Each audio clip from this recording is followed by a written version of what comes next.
Okay, let's start the VR AR display session. I'm Daisuke Iwai from Osaka University, and I'm chairing this great session. So we have 5 wonderful papers whose topics are ranging from human perception and new display hardware. And the session starts with 5 live presentations, 7 minutes for each paper, and followed by a panel-like single-joint Q&A session at the end of the session. So please post your questions for any of the authors in the individual paper text chat in Discord. Okay, let's start. So the first paper is presented by Joshua Handley. Please start.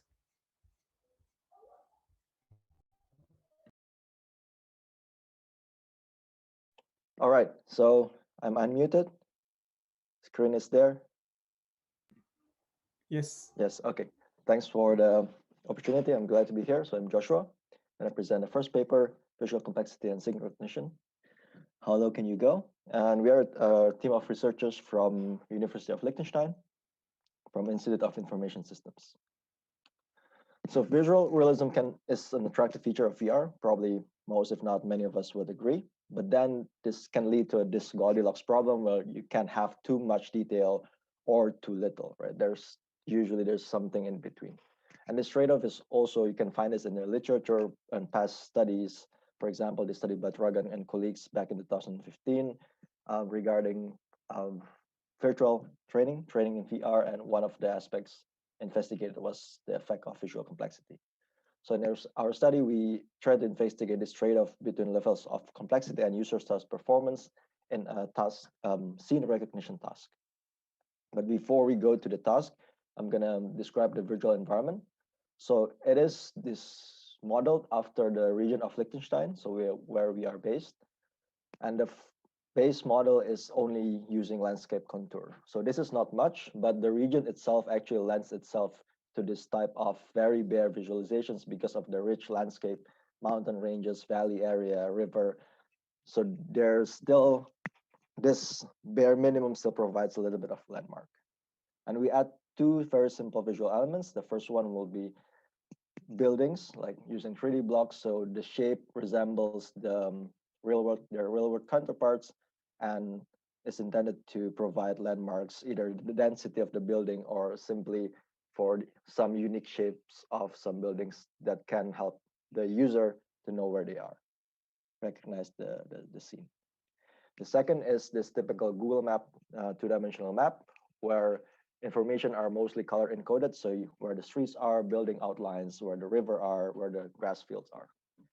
And of course, we also have a setting where we put those two together in one scene type. So what's the task for the participant in our user study?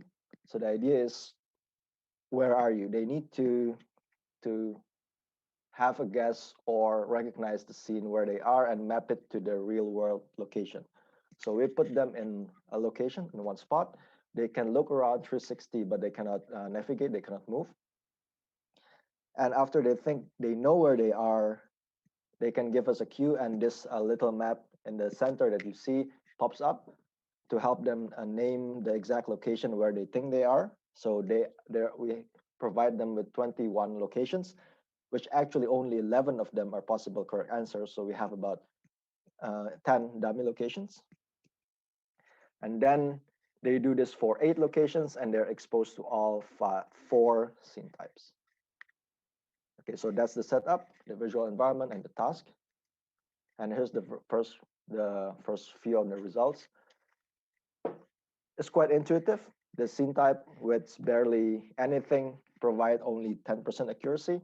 Now this seems like to be very low, and the task is indeed difficult, but if you remember, there are 21 locations, so random guessing or just putting them into an empty virtual environment will actually lead to about 5%. So this landmark contour still gives a little bit of information. And the best performance was from the scene types with both visual elements. And although we see a little bit of difference between the map and the blocks, but then the difference is not significant. Also, the duration, if you look at the average duration of each scene type, then the difference are not statistically significant, although the lower duration on the abstract on the combined VE can indicate that it can be the case that our participants provided quick answers when they are either exactly know where they are or have very little idea. Okay, so, and then we want to look deeper into the relationships between these visual elements and task accuracy. We do a logistic regression to predict whether the guess is correct or incorrect. And the coefficients confirm what we saw in the previous table for individual elements. Positive coefficient meaning it helps for the user to correctly predict where they are. However, the interaction terms, the negative sign for this interaction terms may indicate that this combining these two elements does not necessarily give a synergistic effects. And for anecdotal evidence, when we look into the scene itself, having both, it can be the case that these building blocks actually obscure some information that is given by the map. However, if we sum up this coefficient, we still have a positive sum, meaning that having two tend to yield better task accuracy than only having one element. And if we look at the duration, while taking longer time to answer seems to indicate poor performance, meaning after about a minute or a little bit less, if you still don't know where you are, if you still cannot recognize the scene, looking around longer not necessarily help. And then we also control for several factors like location, type of the scene, either mountainous area or city location, the gender, age, HMD experience, or the familiarity with our region, FL, the principality of Liechtenstein. At least in our sample, there are no significant effect of this control variable. Yeah, and I'm gonna wrap up soon. To add some qualitative aspect to our user study, we also asked their preferences. Least prefers, more prefers is quite obvious. The results here, they like the one with two elements the most, and abstract the bare minimum the least. And also we asked their brief reasons, quite interesting that they obviously mention task related, like they say good means of orientation of or lack thereof, but they also put aesthetics as this result. So to conclude, our study shows that modest details already helps, like one element works, although it's very simple. Although more detail, the better, but it may come with reduced gains. So that actually points to interesting future studies where you perhaps want to look at which elements that might boost each other's effect to the task performance. And of course, such future studies, we can also use trajectory analysis like head movement, eye tracking, also comparing other complex visual elements. But then our simple study setup can also use granular task scoring. So instead of correct or incorrect, we can compare the distance or make the survey more quantitative friendly, add preference rating, add TLX items, and presence questionnaire to evaluate the app. But yeah, so yeah, that concludes my presentation. Thank you for your attention.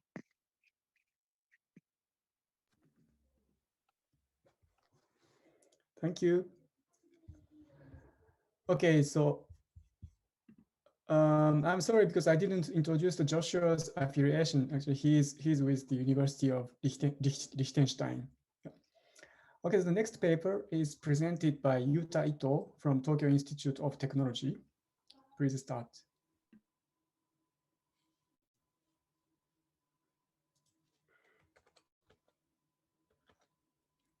Okay, I'm excuse me. I'm just start sharing the screen. Checking. Is it sharing? Okay, I just wait. Screen.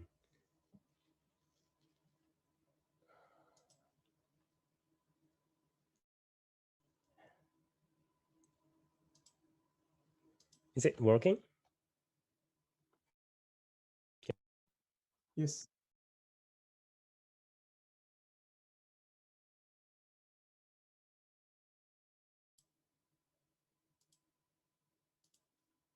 Hello? Yes. Okay, sorry. Yeah, just the Zoom crashed, so I had to restart.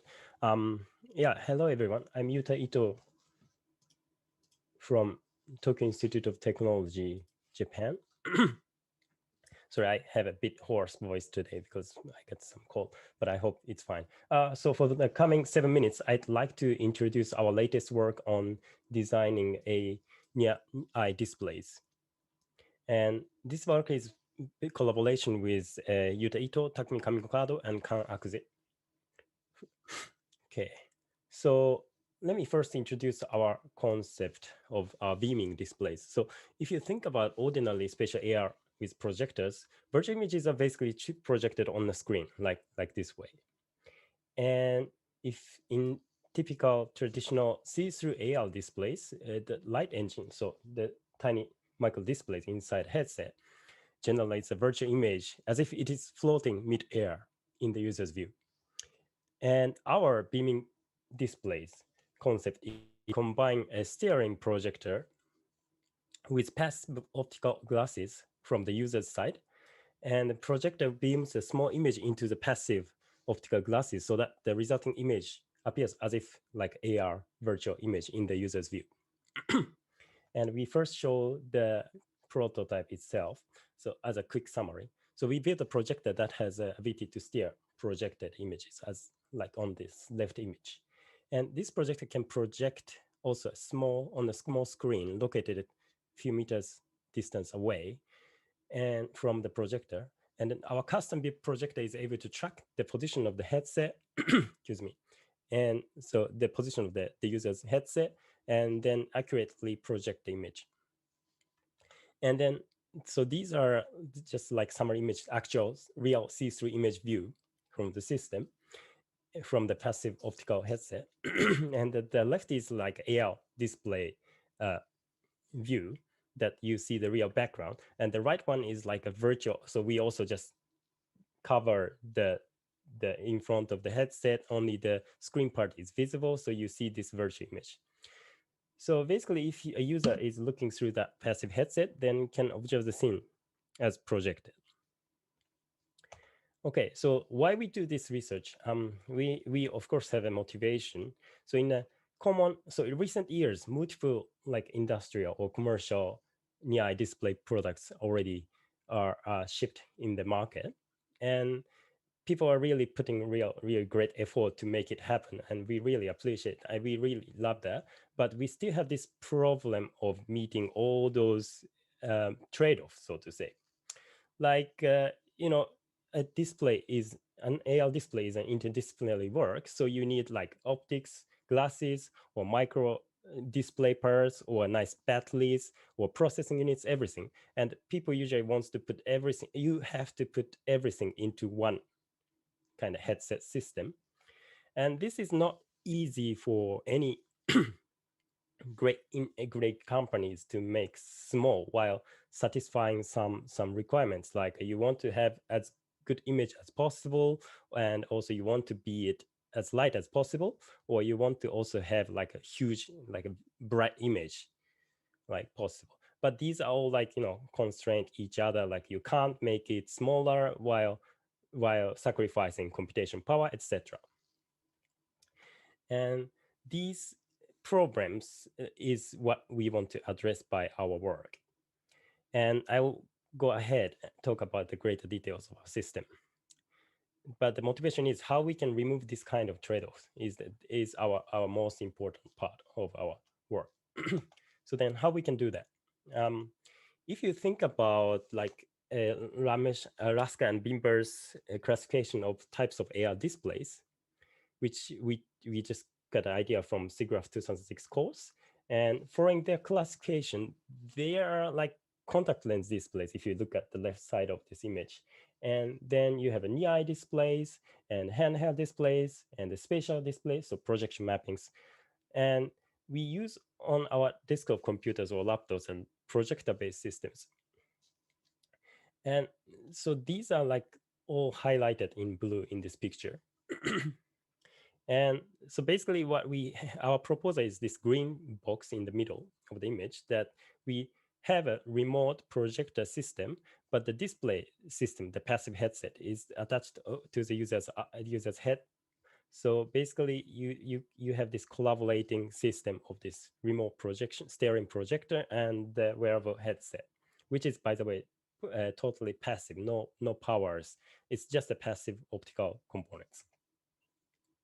So we detail, excuse me, we elaborate the system as we briefly just elaborate the system. So the projection part has this steering projector, which works with this this steerable XY axis mirror, which can fastly change the orientation of the beam. And the passive part, we have a screen and also some bird's eye optics to magnify the projected image so that people can focus it. And so this is the view from the tracking system, from the projection camera system tracking the headset position by using a marker system. So in the last 1 minute, we quickly go through the final result. So this is our static images like text or some visuals, and we also tested in a VR setup with some 3D objects. And then, so our current tracking performance in real time. So this is a real time capture of the tracking system trying to project the red circle. And if everything is perfect, no latency, the red circle should stay at the same position in the user's field of view, that the motion is like nodding. And evaluated our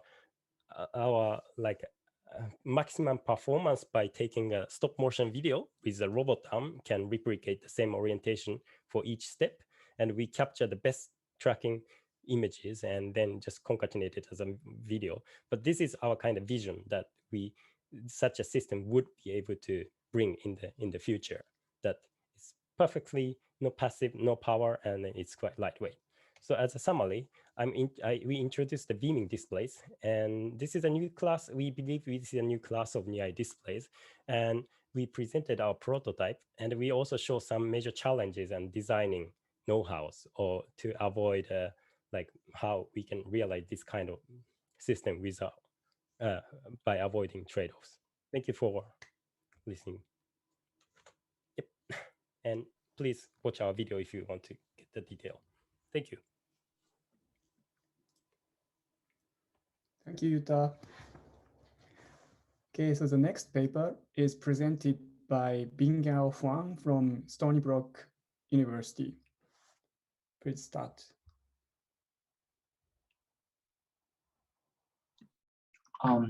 Hi, this is Bingyao Huang from Stony Brook University, and I'm going to present our work entitled DeepCam Simultaneous Relighting, Composition, and Shape Reconstruction for Projector Camera Systems. This is a joint work with my advisor, Haibin Lin. Projectors and cameras evolved greatly in the past decade with better image quality, resolution, and become smaller and cheaper.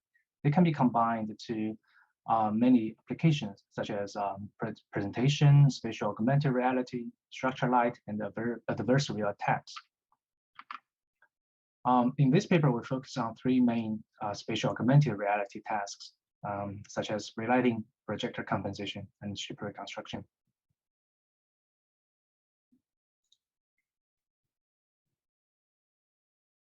A Zoom window.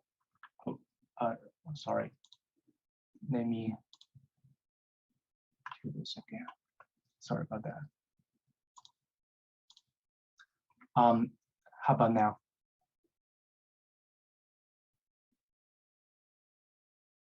You mean this one, right? Okay.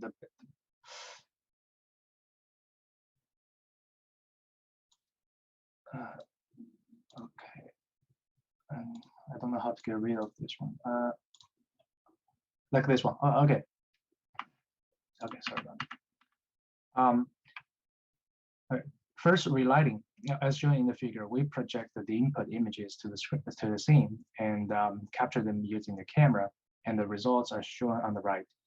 The goal of relighting is to approximate this physical project and the capture process with a model, such that it can simulate realistic new projection effects.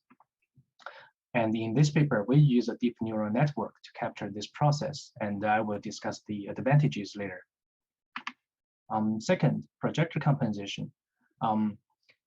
Given a projector input image, if we directly project it to a non-planar and texture surface, the camera captured or the viewer perceived effect may be geometrically and photometrically distorted. To address this issue, we can compensate the projector input image such that when projected to the surface, it can cancel the distortions. Projector compensation can be solved using the inverse of the relighting model. And finally, structured light is usually applied to shape reconstruction. It starts with projecting and capturing a series of handcrafted patterns. Then the object shape can be reconstructed by finding the mappings between the projected and captured patterns. Clearly, the three tasks share a similar pipeline of finding projected and captured patterns, but traditionally they are addressed separately. And to the best of our knowledge, there is no method to address them jointly, because some methods require additional optical devices and radiometric calibration for relighting, and some other methods require special structured light patterns for shape reconstruction. Moreover, there is no end-to-end trainable solutions. Therefore, we address this issue using a deep learning-based method. And finally, we propose a benchmark for relighting and shape reconstruction. And the future work can compare with us without actual projection or capturing. Our setup is shown in the bottom left and consists of a projector and a camera. The goal is to approximate the projector camera image mappings using a model pi and collected image pairs like IP and IC. We propose to approximate pi using a deep learning-based method named DeepRoCams. And we explicitly disentangle the geometry and photometry using two submodules named depth to attribute and shading net for rough shadings and photorealistic renderings, respectively. The network design is shown here. Given a camera captured scene image S, a projector input image IP, and projector camera parameters, DeepRoCams aims to infer the camera captured image IC hat. Firstly, in depth to attribute, we have a learnable depth map DC, with which we can estimate intermediate shading attributes such that normal map N, light redirection L, and warping grid omega, etc. Then we warp IP to the camera view and compute rough shadings. Finally, shading net aggregates rough shadings and infers photorealistic image IC hat. We train DeepRoCams by minimizing the difference between the model inferred image IC hat and the real camera captured image IC. This loss is then backpropagated to update shading net weights and the depth map. Once DeepRoCams is trained, we can apply it to the three tasks. Firstly, relighting is simply a forward pass of DeepRoCams. In particular, given a novel projector input image IP, DeepRoCams output simulated relight image IC hat. For projector compensation, given a desired camera captured effect IC prime, we first input the uncompensated image IP star to DeepRoCams, and it infers a camera captured image IC hat. Then we compute the loss between the desired image and the current inferred image. Afterwards, this loss is backpropagated to update the projector input image until the output image IC hat is close to the desired effect IC prime. Finally, depth map is inherently learned by DeepRoCams, and with the projector camera parameters, we can compute the point cloud and the normal map. Next, we show some experimental results. Firstly, as shown on the left, we have projector input videos, and the corresponding camera captured related results are on the right. Note that these results are inferred by our DeepRoCams, and clearly they look realistic and have a good quality. Then we show projector compensation comparison between the proposed DeepRoCams, the pixel-wise method DPS plus SL, and the deep learning-based method ComponNet++. In the first row, we show the projection surface, the uncompensated result, and the desired effects. The bottom compares results of the three methods. Clearly, our DeepRoCam shows better quality, especially in the white regions of the camouflage surface. We also show a comparison on video compensation.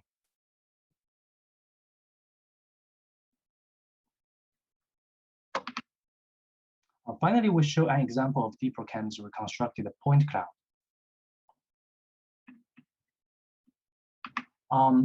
For more details, please check our paper, and our source code and dataset are publicly available on GitHub. Thank you. Thank you, Binyao. Okay, the next paper is presented by Ki-sen Pan from Seoul National University. Please start. Yes, can you see my slides? Yes. Yes, then let me start. Hello everyone, I am Ki-sung Bang at Seoul National University. Today I will introduce a new form factor of VR optics. Most VR devices have a form of a big headset. Therefore, VR users look like putting a big box on their face, but nobody would want to look so. Then why do the VR devices have to be so bulky? Ironically, most volume of the VR devices is occupied by the air. This thick air gap between the display panel and the lens is only necessary to secure the optical path length. In this paper, we present the glasses-like form factor of VR optics. Our new design only requires a very thin air gap, which is only 3.3 millimeter thick in theory. Our VR glasses prototype has a total thickness of 8.8 millimeter, including all necessary optical components and the LCD display panel. Now let's look into the theory. Our design can be explained as a combination of the lensless array structure and the flat pancake lens system. I will introduce them one by one. While the conventional VR has a single lens per each eye, our design has a lenslet array and the lens which are attached together. In conventional VR system, the single lens has to solely perform two functions at the same time, floating the image to a far distance and collecting the light to the user's eye. Therefore, both the thickness and the eye relief become related to the focal length of the single lens, and it ends up with a thickness that should be much thicker than the eye relief. In contrast, in our design, the two independent components perform two functions. That is, the thickness and the eye relief is not anymore related to each other. Therefore, the thickness can be designed to be much thinner than the eye relief. However, as the nature of our light-field display using lens-lit array, it is inevitable to sacrifice the resolution of the display. It is quite common in light-field display to achieve only few percent of original display resolution. In this paper, we derived the optimal system parameters using light field analysis so that the resolution loss is only 50%. At the same time, we achieved 10 millimeter of the necessary thickness, 100 degrees of wide field of view, 10 millimeter of the wide eyebox, and 20 millimeter of the ergonomic eye relief. In practice, we chose to use Fresnel lens and lens-lit array to build the structure. Since they're thin, lightweight, full color capable, and low cost, it is an excellent selection for VR. However, since the Fresnel lenses have practical aberration, they will affect the system performance of the design. These two figures shows the 2D light field at the eyebox plane for the ideal case without aberration and practical case with Fresnel lens aberration. It seems like the Fresnel lens distorts the light field very much, but if we focus on the usable light field area, the effect of the aberration on the eyebox is not so much. We can still secure 8.8 millimeter eyebox, and every other performance like field of view and thickness remains the same. Another important feature of our design is that we can apply the flat pancake lens system, which is polarization-based optical path folding system. By adding 4 additional passive polarization controlling layers between the display panel and the lens lit array, we can make the light bounces back and forth. By applying this technique, we can secure the same optical path length with only a third of the physical thickness. The necessary air gap thickness is further reduced from 10 millimeter to 3.3 millimeter. Again, every other performance like field of view and eyebox remains the same. We built two kinds of prototypes. The first is the benchtop. It includes an LCD and an off-the-shelf Fresnel lens and lens-lit array. In this benchtop prototype, the optical folding is not included, so the air gap is 10 millimeter thick. The video on the right side is the capture display result. The horizontal field of view was measured to be 102 degrees as designed. The vertical field of view was not able to capture, but it should be the same by the symmetry of the system. The eye box can be directly measured by capturing the result while moving the camera position. As designed, within the 8.8 mm of the eye box, we can observe the fine continuous image at all positions. And when the camera deviates from the designed eye box, we observe the discontinuous image with crosstalk. The resolution was measured by capturing the resolution target. At the center, the MTF result shows about 10 pixels per degree of the resolution, which was enough to deliver the whole resolution of the LCD pixels. However, we observed that the resolution decreases in the peripheral region. We believe that this can be improved in the future by optimizing the Fresnel lens. Secondly, we built a VR glasses prototype. Now it includes the pancake lens system, and we could achieve the total thickness of 8.8 mm. The thickness difference between the theory and the prototype comes from the thickness of the LCD and Fresnel lens and lens lead array. As the only difference between the two prototypes is the pancake lens system, the two have all the same optical properties such as field of view, eye box aberration, and eye relief. However, we can observe that the VR glasses prototype has a little blurrier image and a lower contrast. This defect comes from the imperfect control of the polarization system, and it can be improved by more precise control. Let me just summarize my presentation. We presented a novel optical design for compact VR using the lens lead structure and the pancake lens system. We suggested optimized system parameters considering performance trade-off. We built a glasses-sized VR prototype and experimentally verified the performance. Thanks for your attention.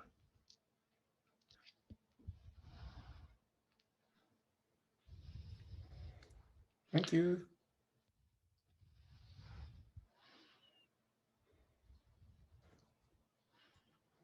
Okay. Okay, so the last paper of this session is presented by Lucia Trepp from Iowa State University.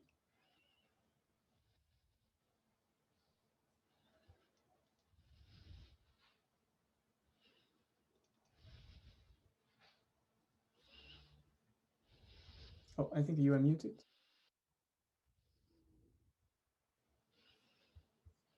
There we go. Can you hear me now? Yep. Excellent, thanks. All right, so I'll be presenting our paper titled Who Are Virtual Reality Headset Owners? A Survey and Comparison of Headset Owners and Non-Owners. So I wanted to start off my presentation by presenting a scenario to you. So if a colleague in virtual reality research asked or said to you, I'm going to be doing all of my VR studies with people who own their own headsets, would you have any concerns with this plan? This is essentially the question that we asked in our current project, and said a different way, you could also ask, do people who own their own VR headsets differ from the undergraduates that we typically sample in the lab? And if so, in what ways? These could be demographic differences, but also differences in behavioral tasks. And for us specifically, we were interested in looking at differences in spatial ability, primarily due to the spatial nature of a lot of VR applications and tasks. And so there are really two themes within this presentation. The first is on the logistics side of things, by first asking, is it really feasible to sample people who own VR headsets remotely? And within that, what are the considerations that researchers need to be taking? And does this sample even exist in a capacity that's beneficial to researchers? And then the other theme is more heavily on this research side, where we're really interested in asking, are online workers who own VR headsets significantly different from the undergraduates that we typically sample? And this question seemed pretty relevant, especially given the COVID-19 pandemic, which has forced a lot of researchers to adopt alternative methods for data collection beyond the traditional face-to-face lab setting. And so really this is asking a larger question of, do our online workers significantly differ from that undergraduate pool? And so to give a little study overview, We administered an online survey to VR or head-mounted display owners and non-owners for the purpose of comparing them on dimensions relevant to the VR community. And this included demographics, video game experience, spatial ability, and propensity for motion sickness. We had 3 pre-registered hypotheses. The first was that the proportion of men would be larger among HMD owners compared to non-owners, because we know that due to previous work, almost half of HMD owners tend to be male. Our second hypothesis was that HMD owners would report more video game hours than non-owners. And then our last hypothesis was that HMD owners would perform better on tests of spatial ability than non-owners due to different lines of research connecting sex differences, video game experience, and then performance on spatial tasks. We recruited participants from 3 different platforms that included Amazon Mechanical Turk, Prolific, and then our undergraduate pool from Iowa State University. Our initial sample was 688 participants, and then through data screening, our final sample came to 502. If you want to know how we screened everybody, I encourage you to check out the paper for that. For our analysis plan, we first looked at correlations of all of our relevant variables, and then went ahead and performed 2 MANOVAs. That first MANOVA looked at a comparison of HMD owners and non-owners, and then the second one looked at the comparison across a recruitment platform. And then both of these also included gender as an independent variable, and I'll talk about the rationale for that in the next slide. Our dependent variables of interest were our 3 tests of spatial ability, which included sense of direction, perspective taking, and then also mental rotation ability, also video game habits, and then susceptibility to motion sickness. I'm just popping up the correlation table here, but I want to draw your attention to the 2 highlighted areas. I talked about gender being a relevant variable. As you can see on the far left side, we have that our gender was significantly related to a lot of our dependent variables of interest. And we also found significant correlations in our spatial ability tests. And this is why we included gender as an independent variable, along with the fact that we had a really uneven split between our HMD groups. And so we wanted to try to account for that difference as much as possible. So returning back to our first hypothesis that we talked about, that the proportion of men would be larger when HMD owners compared to non-owners, as what we've seen in previous work done before, we see that there is indeed a larger proportion of men among HMD owners, about 70%, compared to non-owners at about 45%. And due to other work that has shown that women tend to be underrepresented in lab-based research in general, this is really a call for researchers to be more conscious and bear in mind that attempts should be made to include equal representation as much as possible for women in their VR studies, both online and in person. For our second hypothesis, that HMD owners would report more video game hours than non-owners, here we had some partial support, as the only significant difference we found here was that our women HMD owners reported more video game hours compared to women non-owners. And this point really feeds into our last hypothesis here, where we talk about HMD owners would perform better on tests of spatial ability than non-owners. And contrary to our predictions here, we found no significant differences between our HMD owners and non-owners on our tests of spatial ability, including motion sickness. And really, this bodes well for researchers who might be interested in generalizability from non-owners to HMD owners themselves. And so, walking a bit through the conclusions here, I want to return back to those 2 themes that I first introduced at the beginning of my presentation. And the first was hitting on that idea that is it feasible to sample these people who own VR headsets? And first and foremost, the only thing of caution I'll say is that we had, through our data screening procedures, we tended to lose a lot of people, primarily through Amazon Mechanical Turk. We lost about 50% of our participants there. And so just a word of caution that you might have some bad actors out there, and our paper details a little bit more about how we were able to identify those people. This also, within this work, provided a snapshot of HMD owners. And so I encourage you, again, to go check out that paper for more information on that as well. And then the last piece was on that research side. So are online workers different? Generally, no. Again, this bodes really well for people that might be interested in that generalizability factor. The last thing I'll say is that all of our materials are posted on the Open Science Framework. So we have a lot more information about types of headsets owned, the motion, susceptibility motion sickness stuff. So I encourage anyone to please check that out, look at our data, and you might find some cool things there. The last thing I'll say is just thank you to my project co-authors and collaborators, and thanks to the National Science Foundation for funding this project.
Okay.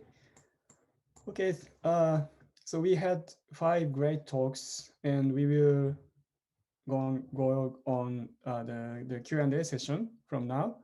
We have about 20 minutes, so we have plenty of time to do the questions. So please type your questions into the individual paper text chat in Discord, and yeah, we will select your questions and we will do the questions in this session. Okay, so the first question is for Yuta. So thanks for the nice talk. Would be through. Okay, so did you actually conduct initial tests on how fast head rotations translations could be to still be able to track the display and project property properly onto it?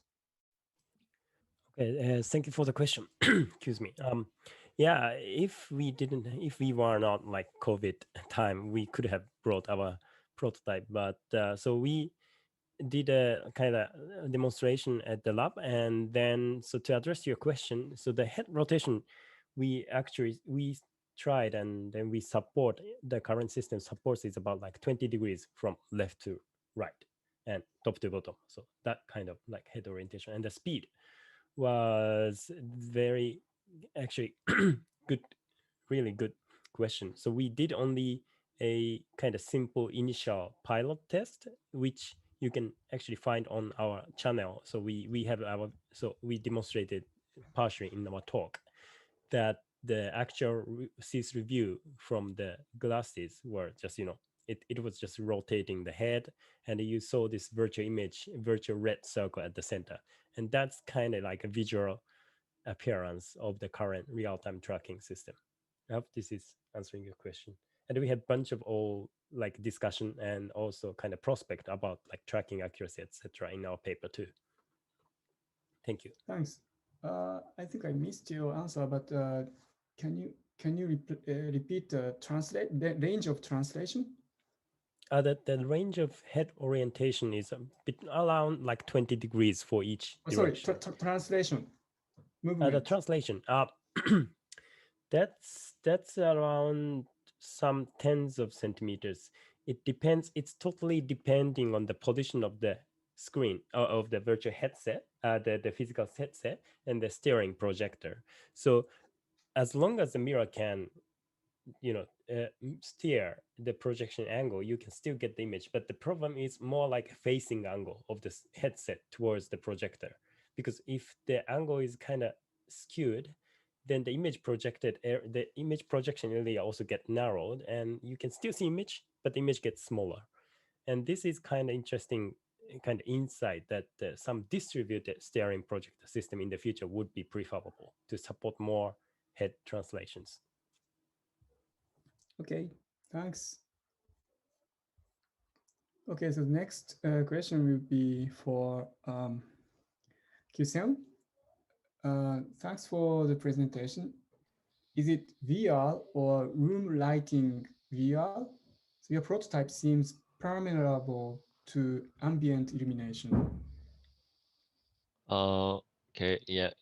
First of all, thanks for your question. And actually, I was I was I just checked the question, and I was searching for the definition of the room VR, room light VR, but I'm not sure. But if you just asking about the light efficiency of the optical system, or the light brightness itself, then it is it has a disadvantages of light efficiency, which is uh, at most 25% due to the uh, uh, flat pancake lens system.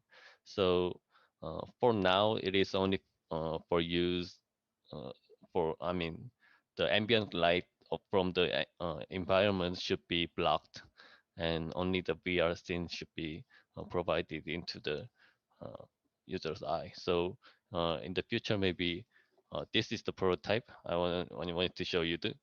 And there should be some surrounding clothes that can, which should be black, so that the ambient light should be blocked.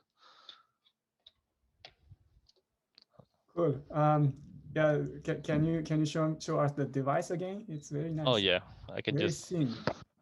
Okay, yeah, really lightweight. this way. Ah, nice, cool. I hope you Okay, so can see. the movies you took was, so you used this device to took the movie. Yes, exactly the Oh, same great. one. Oh, nice. Okay, so wait a moment. What so the next question is, what would be a good approach to improve the spatial resolutions achieved in your approach?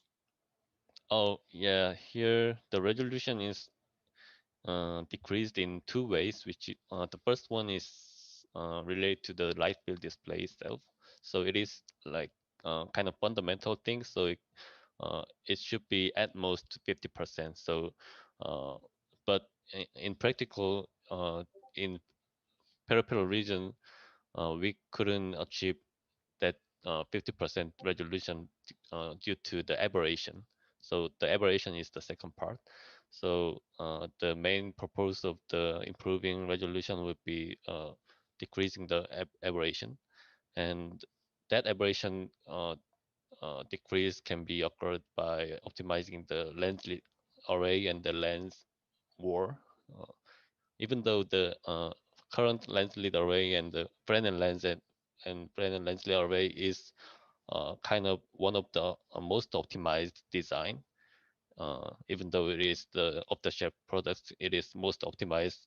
So as long as it is single-sided group and flat shape. But if we can just consider some kind of double-sided group Fresnel lens or curved substrate for each lens slit, then we can optimize more than this so that the aberration can be decreased. Thanks. Okay, so Lucia, I think many people are excited about your research, and I'm also very interested in that because it's very timely research, and the idea is very interesting. So how did you advertise to recruit your participants? We identified Amazon's Mechanical Turk and Prolific as the two most popular, um, essentially online recruitment sites where we could easily pay our participants and be able to filter out so that they had about a 97 approval rate at completing jobs previously and had completed, I think, at least 100 jobs. So we crafted the ads based on that and just said, hey, we're looking for HMD owners in this case, where we required our participants to upload an image of their headset along with the last 4 digits of their worker ID number. And that's where we had a lot of our bad actors come in, was that they would just take stock images and try to kind of pull one over us and sneak through the study. And then for our non-HMD owners, that was much more broad, where the purpose was you didn't have to have an HMD headset for that. So that's how we advertised on our 2 online sites. And then we used our SONA system, so our participant pool at Iowa State University, to advertise also online to potential HMD owners and non-owners within our undergraduate population. Thanks. Actually, this is very important survey. And do you have any plan to continue this survey for as a long-term research, long-term We investigation? definitely. Really, the survey kind of laid the foundation for future plans from our lab to eventually administer experiments to remote workers. So we really wanted to get a better foothold of, are there any appreciable differences, at least with the measures that we've been really familiar with in our lab, to see if there are things that we needed to be aware of when going to online recruitment. So currently we're running a study, I believe it's through Prolific and Amazon's Mechanical Turk, where we've been giving our participants actual experiments to do in their headset. So this allowed us to give them really like how to connect to the experiment, how to send their data, how to delete their data, how to ensure privacy, and really a self-paced environment, and also interface with an experimenter if they had any questions or concerns. So I think this is sort of twofold, where we're able to now enact some of the things that we've learned from this initial study, but also we could follow this up later on because we are still really early in this adoption cycle of these consumer-oriented displays.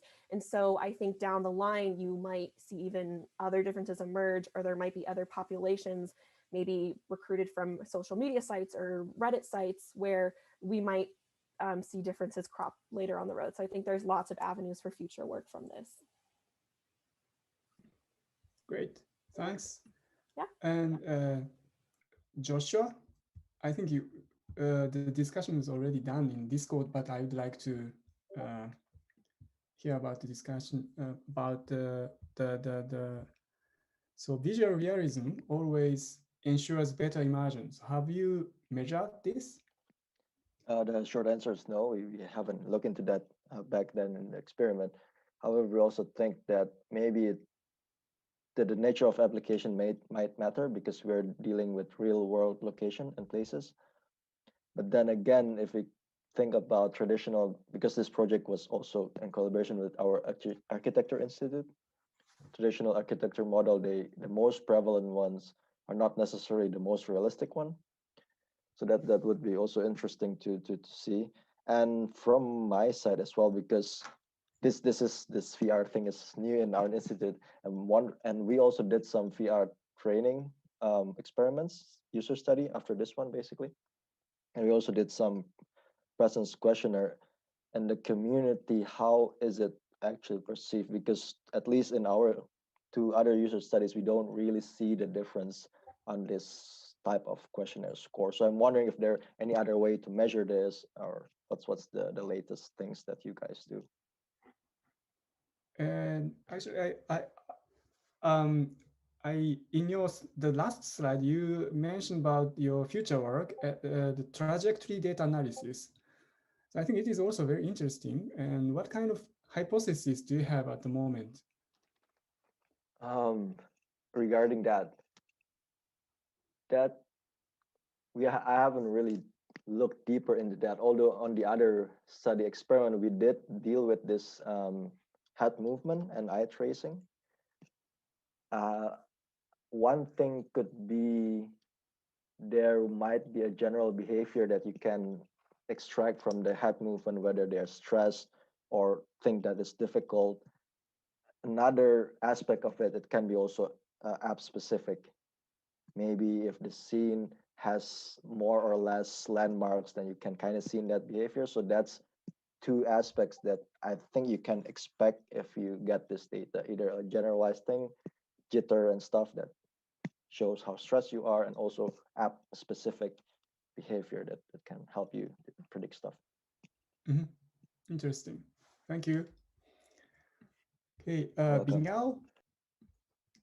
Yes. There is a question. So are the rewriting parameters independent for every frame? How do you measure consistency across time? Okay, thank you for the question. This is a very good question.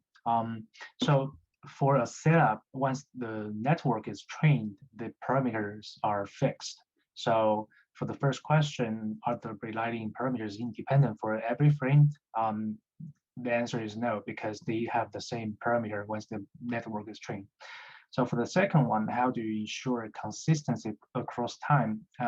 Actually, we didn't explicitly ensure the consistency across time, but as shown in the video, the frame consistency is pretty good. Actually, this inspired me about how we can create better training images. Like as I showed in the video, we just use random textured sampling images. But if to ensure temporal consistency, maybe we can use like video frames that are consistent across frames. Maybe this can bring better temporal consistency. Thanks. And I have another question actually. So the current network assumes probably 1-to-1 pixel correspondences between projector and camera. And do you have any idea for extending this method to deal with blurred or like inter-reflection situations? So the network architecture didn't explicitly enforce pixel to pixel mapping. For example, the convolution kernels actually considers the neighborhood information, and it can somehow learn not only pixel mappings, and it can learn the defocus and interreflection. So as long as with the sampling data has that kind of information, I think the model can learn. But how to better learn this information depends on how we design the model, how to incorporate such domain knowledge in the model. That's a pretty interesting direction to think about. I see. And do you have any plan to include the human perception into account in your method, in your network? Like, because if the surface has very low reflectance, then it's very difficult to, how can I say, reproduce the target image onto the surface. But if you include human perception stuff, then I think you can reproduce a better image quality, probably. Yeah, that's a very good direction to explore. For now, we just use cameras to capture the feedback. If we have better cameras, we can better match the human perception, or we can come up with some loss function that matches human perception. Thank you. Thanks. Thank you. And okay, so there are many questions actually, and I have to pick. Okay, so let's go back to Utah and Yes. Okay, so many questions are already solved in Discord.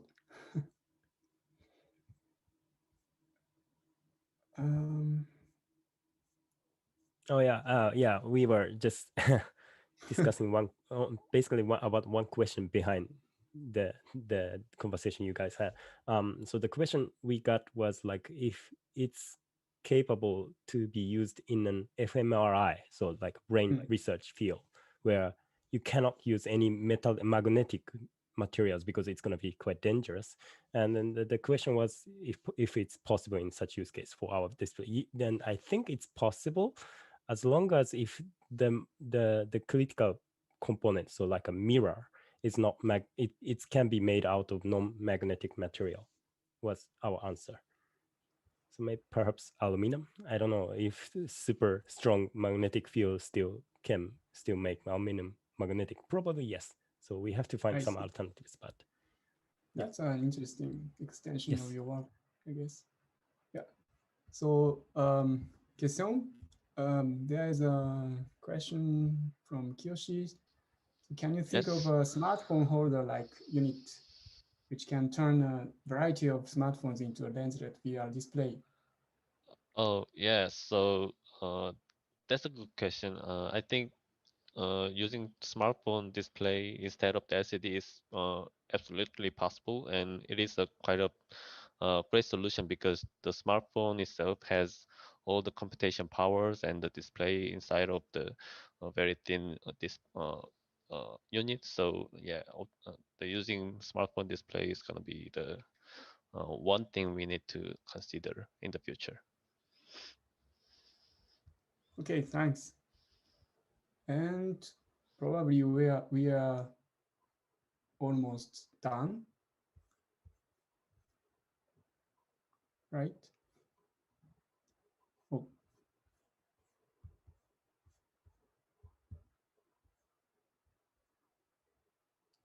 Do we have more time? One more question. Okay, good. Okay, so the last one, Lucia. So have you tried to correlate activities, tastes? We gathered a lot of data on the types of head-mounted displays that people owned, some of the activities that they used them for, things about room size, and a lot of other information. And unfortunately, I couldn't present all of that in the talk today. But one interesting result that we found was We also broke down our headsets into gaming versus non-gaming, and the way that we distinguished that was whether or not it connected to Steam. And we also didn't find any meaningful differences between these two groups either.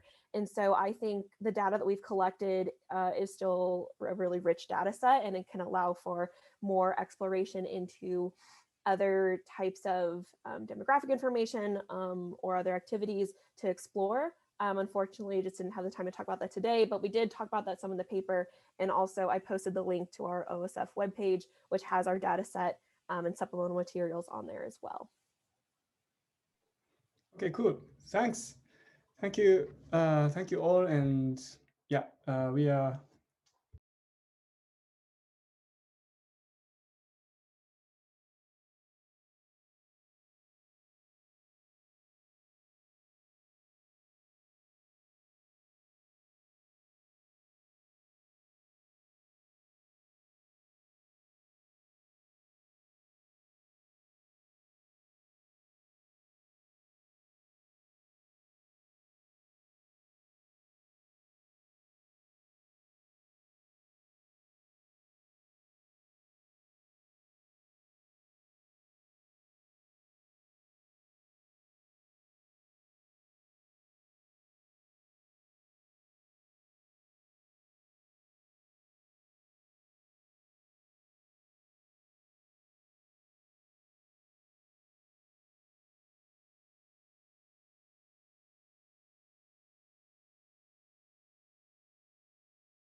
All right. Hello, everybody. Good morning and welcome to the next paper session for IEEE VR 2021.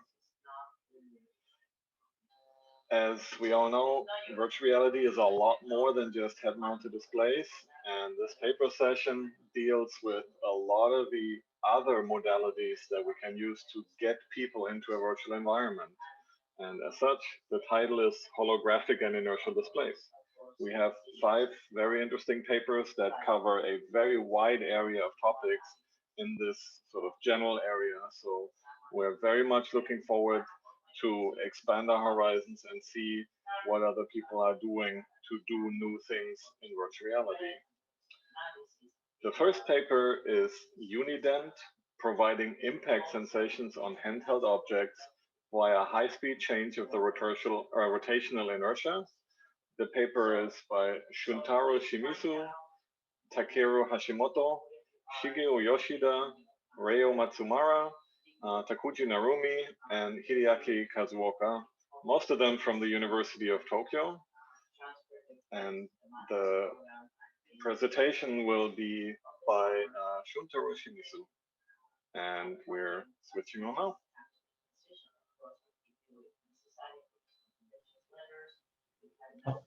Thank you for introduction. Let me play presentation video.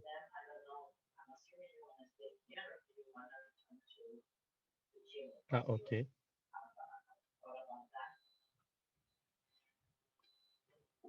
Can you see my screen? Well, you don't want to be legal. Why don't you want to be legal? Okay. Well, you have OPT. After the other 12 months of OPT, that's legal. Okay. And that is Hello, I'm Shuntaro Shimizu at the University of Tokyo in Japan. I will introduce our research on behalf of the co-authors. The script for this talk will be led by Amazon Polly. In this presentation, we introduce Unident, a handheld proxy capable of providing users with impact sensation by changing its rotational inertia while users are swinging it. First, let me introduce our motivation. Impact sensation is one of the most frequently occurring experiences in VR. However, it is difficult to provide appropriate haptic feedback of impact sensation because it occurs in a very short time compared to other haptic experiences. So, we can say that providing impact sensations in VR is a challenging theme. Researchers have tackled this theme and have developed several handheld proxies for providing impact sensations. Some of them can generate large forces or torques. However, they have some limitations such as a high latency, high power consumption, low frequency to provide haptic feedback, generating an undesirable torque. Unident quickly changes its rotational inertia to provide impact sensations without actual force generation. Thanks to this feature, latency and power consumption are low, and providing impact sensations at a high frequency comes true. Although Unident cannot generate large forces like previous proxies, Unident generates few undesirable forces. Next, I will explain how Unident can provide impact sensations by changing its rotational inertia at a high speed. First, I describe the kinetic model of how we perceive impact sensations on a handheld object based on the rotational equation of motion. We first swing a handheld object by applying torques using hand and arm muscles. When an impact force is applied to the handheld object during this motion, equation 1 changes to equation 2 instantly. We assume that we perceive impact sensations on a handheld object through this rapid change in motion. Thus, we assume that it is important to provide haptic feedback equivalent of -dE, to provide impact sensations.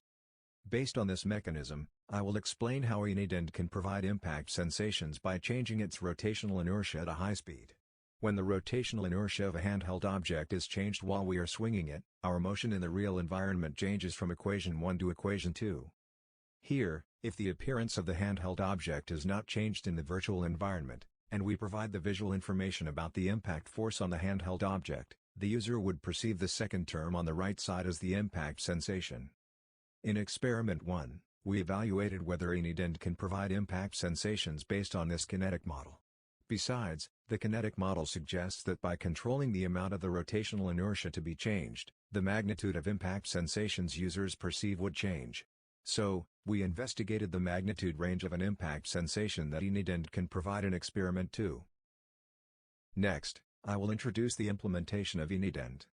This is the mechanical design of INIDENT. INIDENT changes its rotational inertia by moving a weight module along one axis. The weight module moves at 1 mm per millisecond. So, INIDENT can change its rotational inertia by a factor of 4 in 150 milliseconds. Next, I will explain Experiment 1, that evaluated whether INIDENT can provide impact sensations based on our kinetic model. There were 3 conditions: hitting a real ball in the real environment, hitting a virtual ball in the virtual environment with INIDENT's haptic feedback, and hitting a virtual ball in the virtual environment without haptic feedback. In this experiment, we made 2 hypotheses. Hypothesis 1 is that we can reproduce the pressure increase on the user's palm when hitting a real ball by providing haptic feedback using INIDENT. This hypothesis is evaluated to compare the pressure recordings on the user's palm. Hypothesis 2 is that INIDENT improves the reality of hitting a ball in VR. This hypothesis is tested using the user's subjective evaluations of realism. When the users hit a ball, we measured the pressure recordings on the user's palms using 2 force-sensitive resistors. They were placed at the base of the index finger and the middle of the little finger, because the highest pressure was applied at these 2 points when the ball was hit with the proxy. First, the users hit a virtual ball in the virtual environment with or without INIDENT's haptic feedback. After that, they answered the question, "Did you feel like you actually hit a ball?" on a 7-point Likert scale. This task was repeated 5 times for each condition. The conditions were applied in a random order to eliminate the order effect. Second, the users hit a real ball in the real environment. This task was repeated 5 times, as was the task in the virtual environment. This figure shows the pressure recordings for 3 conditions. The pressure indicated the relative value to the pressure in a static holding. We can observe the impulsive increase in the pressure that occurred as the ball collided with the handheld object, when hitting the real ball and hitting the virtual ball with haptic feedback. However, when hitting the virtual ball without haptic feedback, the pressure was constant, not increased. From this result, we can say that the impulsive increase in the pressure when hitting a real ball can be reproduced by providing haptic feedback using INIDENT. This figure shows the user's subjective evaluations of realism. Wilcox and Sign rank tests indicated that INIDENT made the users feel more like hitting a real ball compared with the case without haptic feedback. Next, I will explain Experiment 2, that investigated the magnitude range of an impact sensation that INIDENT can provide. In this experiment, the users first checked the relationship between the reference magnitude of the impact sensation and the reference size of the ball. After that, they repeatedly hit the virtual ball of the input size and adjusted the ball size depending on the magnitude of the impact sensation. This task was finished when they determined that the ball size was the most appropriate. 6 experimental conditions were applied twice and in a random order. This figure shows the average of the ball size estimated under each condition. The correlation coefficient between the 2 values was approximately 0.74. So, we can say that the amount of the rotational inertia to be changed and the magnitude of the impact sensation are positively correlated. We built the perception model by utilizing the data from this experiment. The perception model suggested that INIDENT can provide an impact sensation of approximately 0.5 to 2.0 times stronger than the standard stimulus. INIDENT enables the VR application of tennis. In tennis, the player hits the ball many times within a short period of time, so a haptic proxy must provide impact sensations at a high frequency. By designing weight module displacement based on the perception model, INIDENT can provide impact sensations with appropriate magnitudes depending on the speed of the tennis ball. In our user study, INIDENT was rated to improve realism compared with vibrotactile feedback. These are the main contributions of our research. Thank you for listening. Hello, I'm Shuntaro Shimizu at the University of Tokyo in Japan. I will introduce our research on behalf of the co-authors. The script for this talk will be led by Amazon Polly. In this presentation, we introduce INIDENT, a handheld proxy capable of providing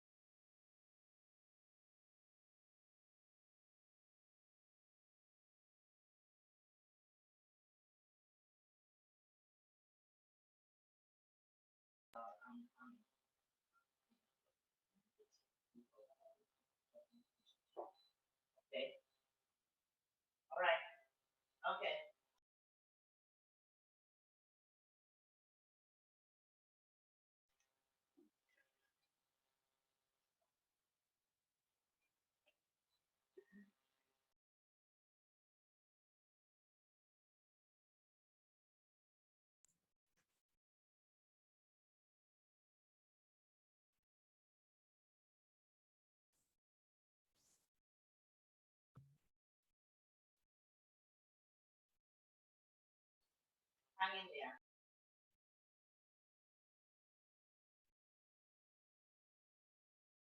Yeah, sure.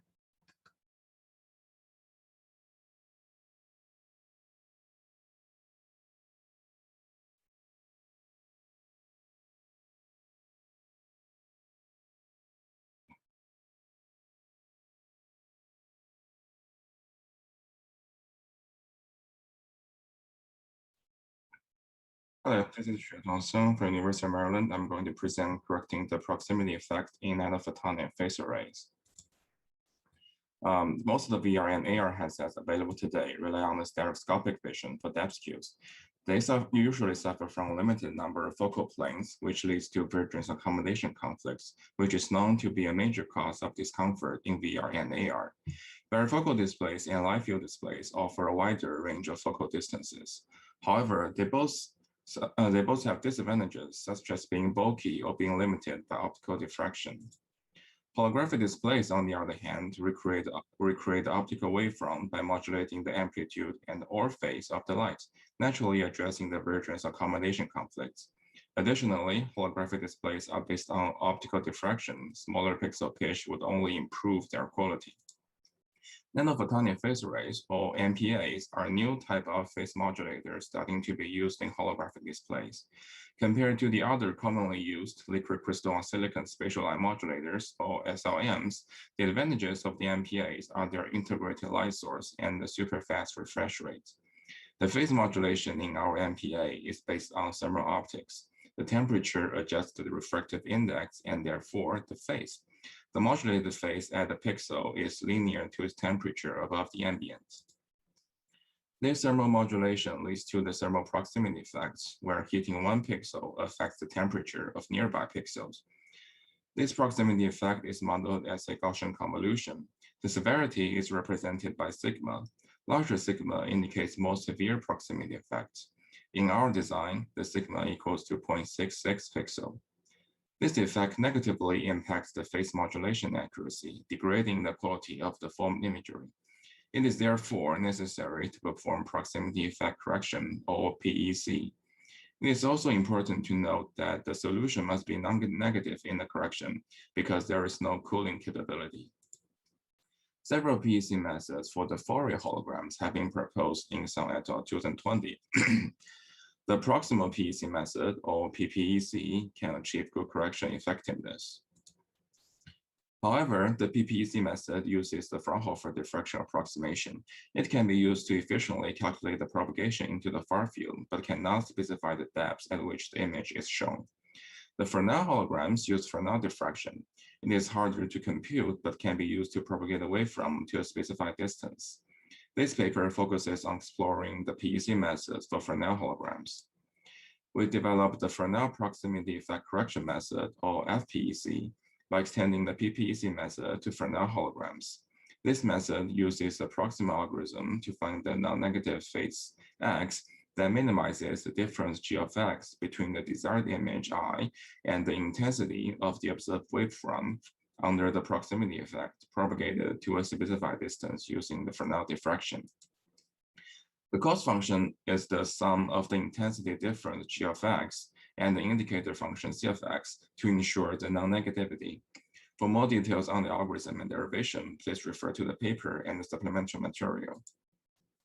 We use these parameters to specify the Fresnel propagation, including the wavelength, the size of the MPA, the pixel pitch, and the propagation distance. As a baseline to compare the FPEC method to, we adapt the IPEC method from Sun et al. 2020 to the Fresnel hologram as well. We refer to this method as the iterative Fresnel PEC, or IFPEC.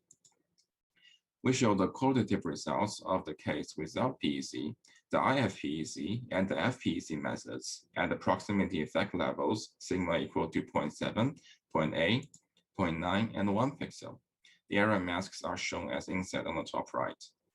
Without PEC, the image gets completely overwhelmed by noise at high proximity effect levels.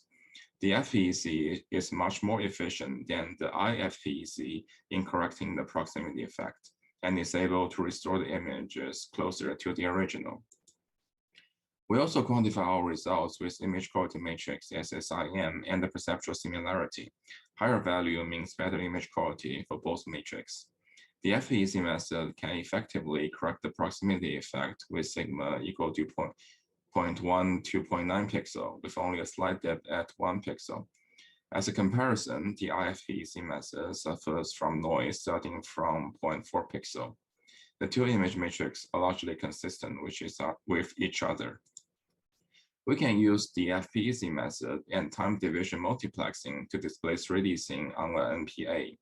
A 3D scene can be divided into a stack of 2D images at different depths. The 2D Fresnel holograms of each image can be calculated and the proximity effect corrected with the FPEC method at the desired depths. The stack holograms can be displayed on the NPA with time division multiplexing. In this simulation, we propagate the wavefront of each hologram to an observation plane. The average of the intensities of these holograms are taken as the observation of the 3D scene. The 3D scenes are divided into over 200 slices. With 3D holograms, the user can focus on different parts of the 3D scene. We simulate this by adjusting the observation plane accordingly. There are some limitations to our PEC method. First, the FPEC method cannot handle extremely high levels of proximity effect, such as when the sigma equals to 1.5 or 2 pixel. Second, the processing speed of FPEC is slow. Currently, it takes 4.28 seconds to process a 256 by 256 color image with our MATLAB implementation. However, it is still 36 times faster than the baseline IFPEC method. We believe massive parallelization and specialized hardware for FFT can dramatically accelerate the FPEC method into real time. Finally, it remains to be seen how we can correct the proximity effect on a single Fresnel holograms that encodes the 3D object. Thank you. I'll take questions later.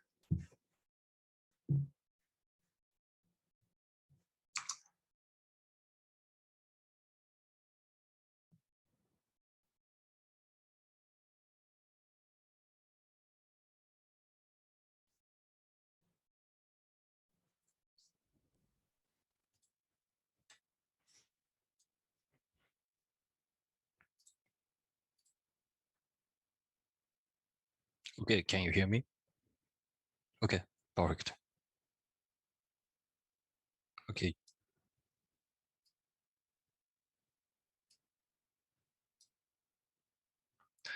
Okay, hello everyone. I'm Watanabe from Tokyo Institute of Technology. So today I will talk about a 3D swept volume display. So various 3D display technologies have been developed in recent years. 3D displays with a wide-angle view and a glass-free solution without an accommodation convergence conflict are highly desirable.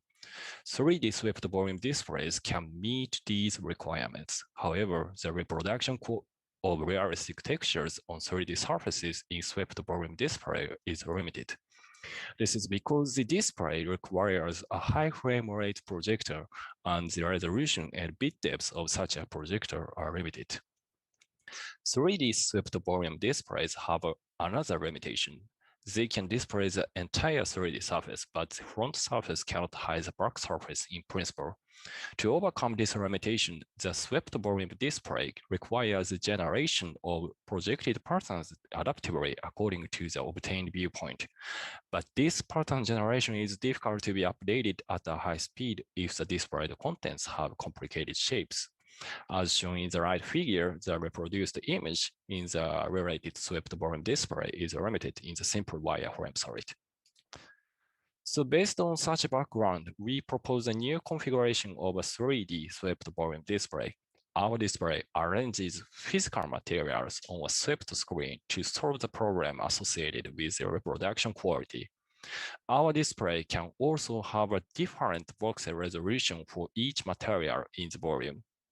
Because an excessively high voxel resolution cannot retain the structure in the original material texture, resolution control can contribute to the realization of a realistic display. In addition, we introduce the viewpoint tracking tab hidden surface removal. The distinctive feature is pattern generation speed to achieve it. We believe that this type of display can provide a new scheme for art, entertainment, and design applications. So this slide shows the proposed system configuration and method pipeline. Our system consists of a helix-shaped screen using the physical materials, servomotor connected to the screen, camera, and a projector. First, the viewpoint of the observer is obtained from the camera. Next, according to the viewpoint, the pattern is generated so that the occluded surface is not seen by the observer. Finally, the generated pattern is projected in synchronization with the motor.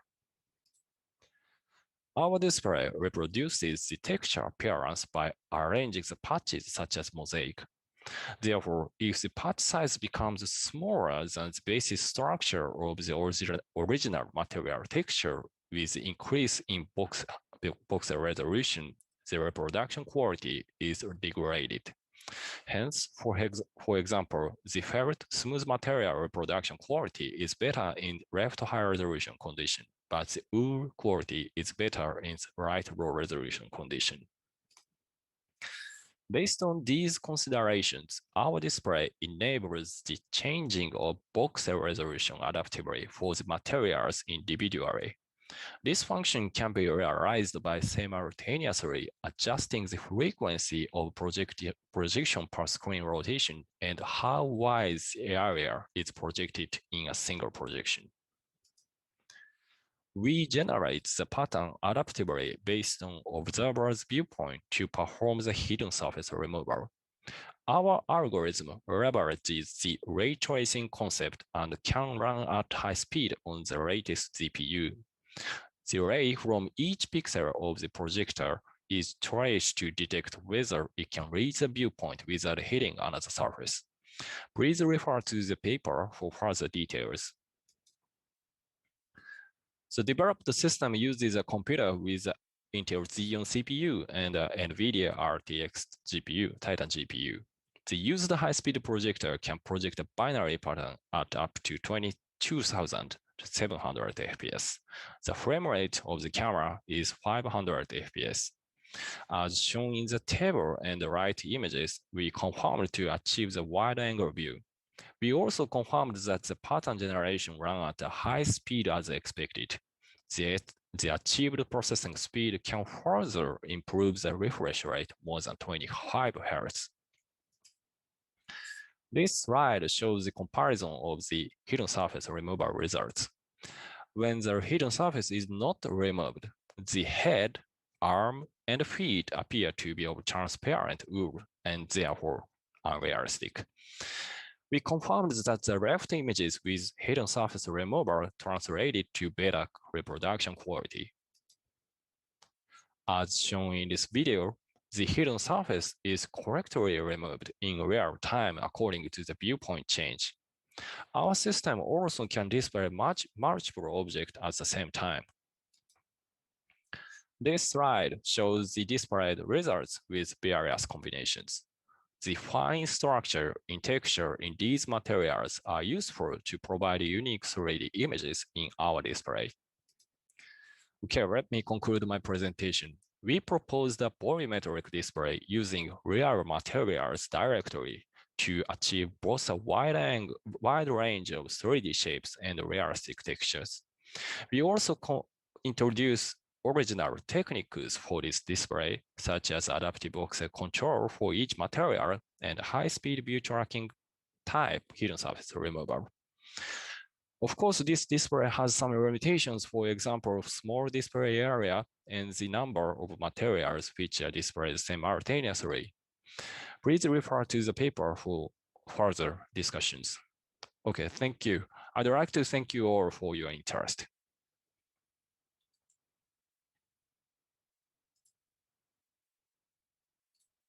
Okay.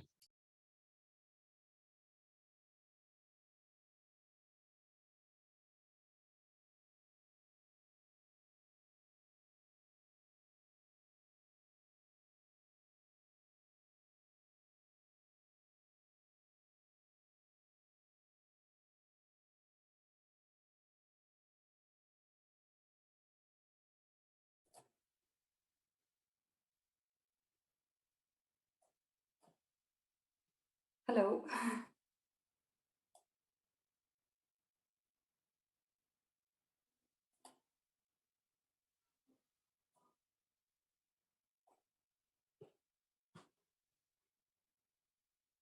Hello, everyone, and thank you for attending the sessions. I'm delighted to be here today and presenting on behalf of my colleagues our available volume displays, a 3D exploration of a mixed reality public exhibition. I am Fatma Bingefresh, a postdoc from MINT team, Crystal Lab from the University of Lille.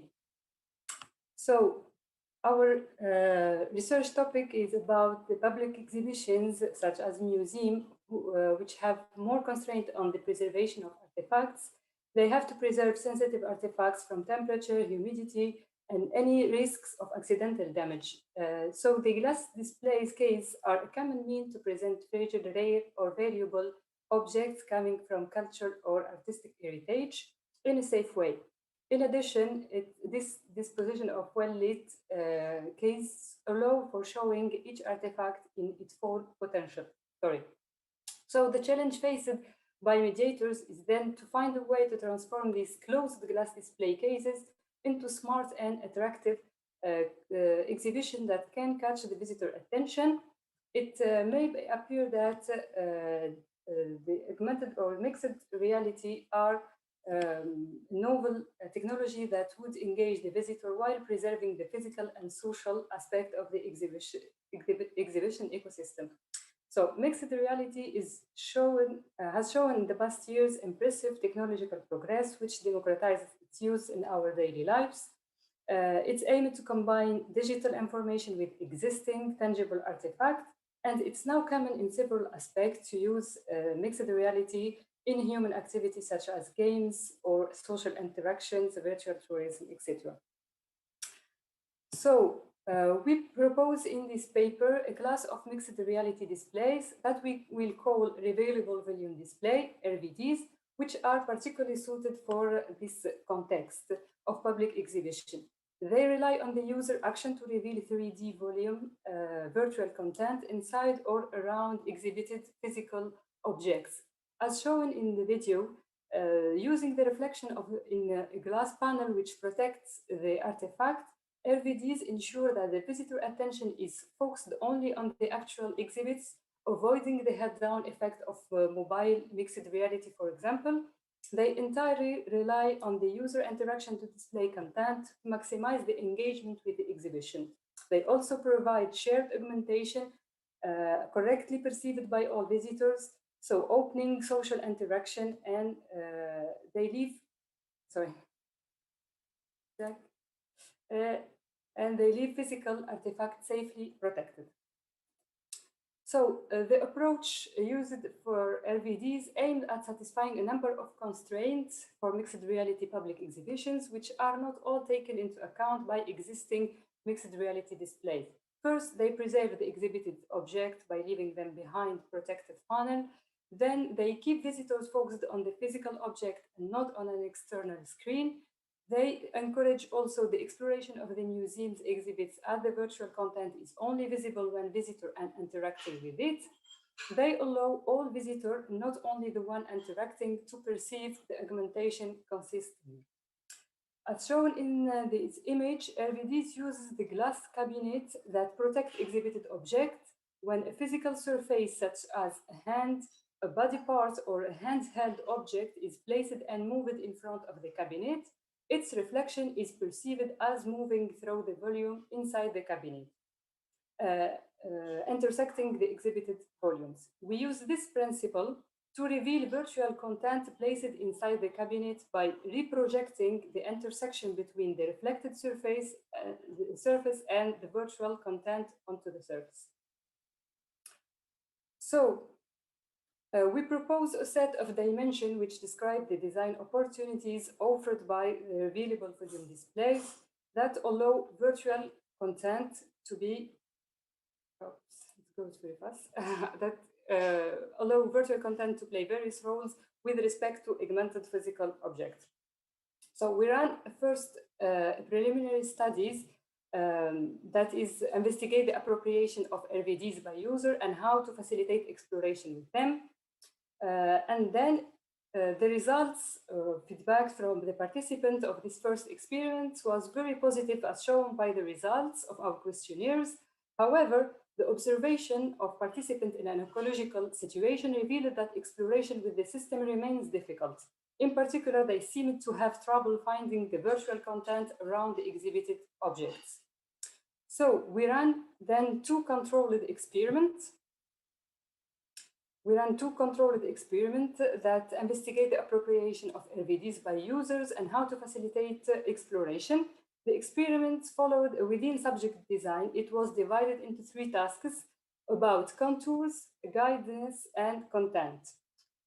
Our study suggests that less errors were made finding the virtual content of a physical object when the contours of that object were highlighted. And the same contours lead to a stronger reduction of errors over time. This might indicate that participants had a better perception of positions when these contours are highlighted. Second point is about that the participants mostly preferred the dynamic guides and that they lost them less often than when following a static guide. It therefore seems that dynamic guides with an animation showing the direction of the virtual content are to be picked in priority. Last point, yeah. Last point, findings from the study seem to indicate that amplifying this displacement with a change in the content on the frame surrounding the content lead to a faster selection of content. To conclude, we present a revealable volume display class.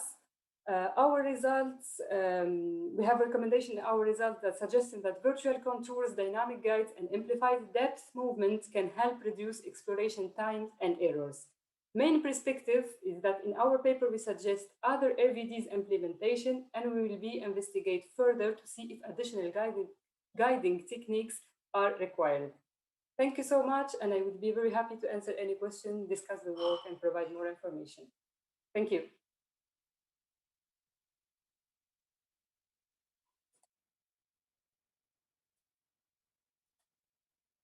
Yeah.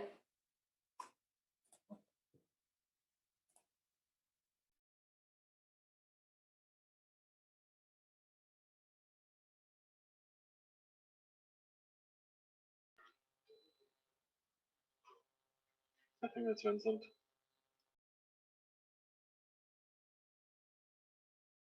Yes, awesome. I'm just getting my PowerPoint up and running. Awesome. Just give me. Awesome. Just making sure my presentation mode is working. Yeah. Technically, everything that could go wrong will. Okay, and I will just. Yes. I will do that as well. Okay, and I think I am ready to go.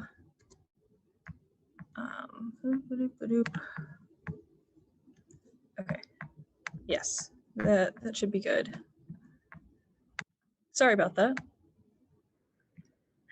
I recorded this before, and there was still one slide that had my voice on it, and I had to very quickly eliminate, or else you would be hearing 2 of me. Excellent. All right. So let me turn my camera on. And everyone can hear me okay? Awesome.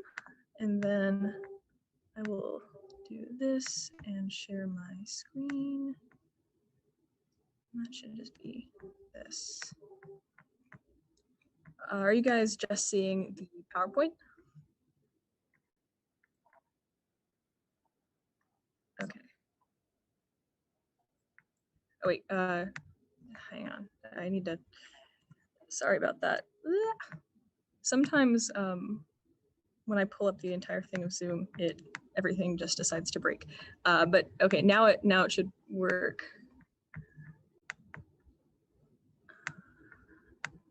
Okay.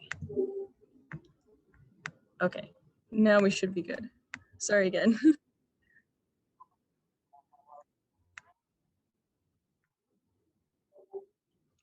Hello, my name is Vincent Curtis. I'm a PhD student at UNC Chapel Hill, and today I'd like to introduce you to a new holographic technique that we developed in our lab to yield realistic 3D images for more immersive VR displays.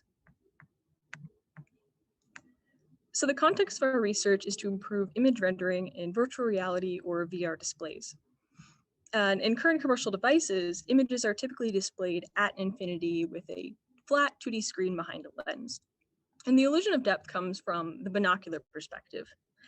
But our eyes don't actually have to see, don't actually have to focus in the near field in order to see objects in close proximity. And this introduces a vergence accommodation conflict, which leads to an incomplete 3D illusion, eye fatigue, and headaches.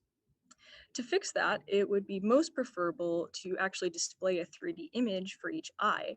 And the most promising technique to do this is called computer-generated holography, or CGH. So what is computer-generated holography?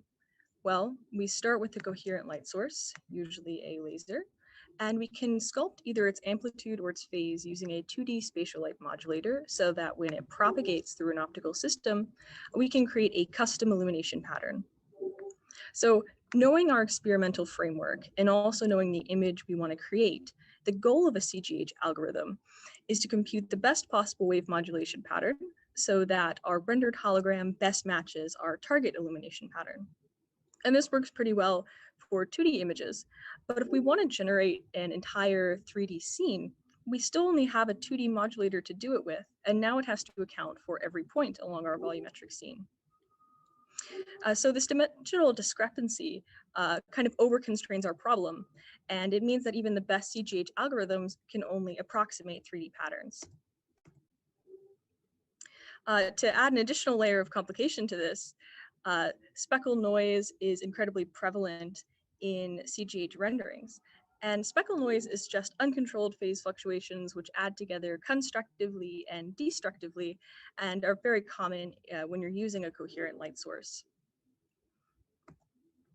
Several groups have tried to address the issue of speckle noise by introducing temporal multiplexing as an additional degree of control to try to get rid of some of those unwanted phase correlations. So some methods that do this include averaging out the noise across the image by adding together several speckled subimages, or introducing additional phase fluctuations with mechanical scanning. Some methods display an image that's actually a superposition of several sparsified images, but all of these methods come at the expense of something, whether that be contrast, low light efficiency, or just require bulky and sensitive hardware. So if we're going to enable a really necessary leap forward in image quality, we have to solve two problems simultaneously, with a technique that is able to eliminate speckle noise, while also addressing the discrepancy between our 2D modulator and our 3D image. And our technique is going to address this problem using both new hardware and new software. So we learned from previous works that we can use time as an additional degree of control to try to despeckle our 3D images. But the problem with methods like random despeckling and image sparsification is that they don't really use time effectively because they don't consider both the quality of the final result and how well each subhologram can be rendered with coherent light. Our technique, which we've termed dynamic CGH or DCGH, uniquely optimizes for both these factors. We developed a CGH algorithm that can compute wave modulations without introducing additional constraints. And we optimize these wave modulations as a group so that when they are rapidly superimposed, their contributions are averaged together in time. So our method can be implemented by adapting any existing CGH algorithm for multi-frame optimization. But in this case, we use the simplest and most common one, the Gerber-Saxton algorithm. So if we start with our target intensity, we can distribute it evenly along a fixed number of waves, which we can decide in advance. For each of these new targets, we can compute their corresponding modulation patterns, and we can virtually simulate the propagation of these waves to create a hologram for each one. And so our optimization begins here, and our optimization is sequential. So if we want to improve our first wave, we update our target amplitude by subtracting the time average contributions of all the remaining waves. And the result is a new target amplitude for our first wave, with photons that are placed where they are most needed based on what we expect the remaining sequence of holograms to look like. And then we can compute a new modulation pattern, compute a new rendering, and repeat this operation for all the remaining waves, and as many times as we'd like until we are satisfied with the final result. But the additional problem is that we need a hardware that is able to rapidly interleave our modulation patterns at speeds that outpace the human eye. Digital micromirror devices, or DMDs, seem a natural choice for this task, as they are able to run at about 32,000 frames per second. And they're already really popular in commercial devices such as video projectors, but we believe that DCGH would add an additional capability to this device. For example, if we have an inexpensive DMD running at about 12,000 frames per second and the eye sees at about 15 frames per second, this means that we have 800 frames that our algorithm can distribute photons across, and the human eye would only see this as a single frame. So we implemented a prototype in both simulation and experiment and found that DCGH not only significantly reduced speckle noise, but appeared to keep more contrast than the other methods that we tested. But we wanted to verify these findings quantitatively, so we measured the accuracy and found that DCGH significantly outperforms both coherent and random denoising. And it's also able to despeckle about as well as these other methods. The advantage that DCGH has is that we preserve contrast. So if you take a line cut of a feature, you can see that only DCGH preserves a similar contrast to our target image. So in conclusion, we have developed a new light sculpting technique to render high quality 3D virtual displays. And because our technique uses inexpensive lightweight hardware, we expect it to fit perfectly within the new generation of VR and AR displays. Thank you.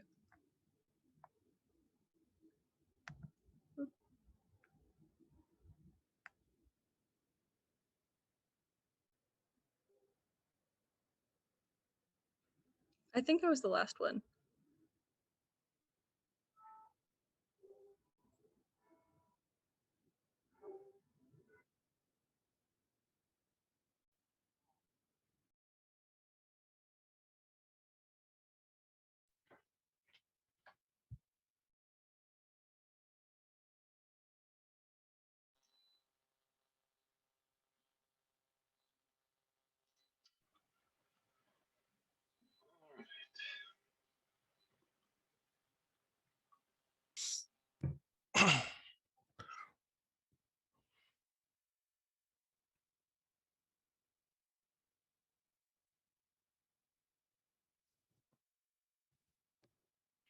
Indeed.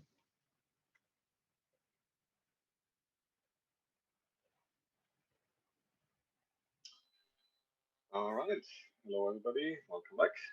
And I hope everybody enjoyed all the paper presentations. This is now the Q&A session for this paper session. So we are very much looking forward to see your questions. If you have any questions, please put them in the Discord channels for this session. And just to get things started, I'm going to look at that and I'm going to ask a few questions of my own. And of course, if the presenters have any questions for the other presenters, this can also be used as sort of an impromptu panel to see how much overlap we have and if there's any interesting cross correlation between the papers. But just to get things started, I had a question for the Unident paper that Shunter already answered on Discord, but just for the stream, I would like to ask it again. Okay. And the question is, how fast can you respond to impacts? How long does it take for the system to respond? Okay, it takes about 150 milliseconds to change the rotation inertia completely. So it is necessary to predict the user's motion in 500 milliseconds and detect the impact. If the impact is detected, the command for moving the weight module is sent before the impact is applied visually. Okay. How have you experimented with different weights? And the system looks like it should be able to handle sort of different kinds of weights. Have you tried different weights on the motor to see what your range of forces is that you can impart? Okay. A unident cannot generate large force, but by utilizing visual haptic interaction, unident can provide the impact sensation 0.5 to 2.0 times stronger than standard stimulus. All right. Thank you. Moving on to paper 2, proximity effect correlation.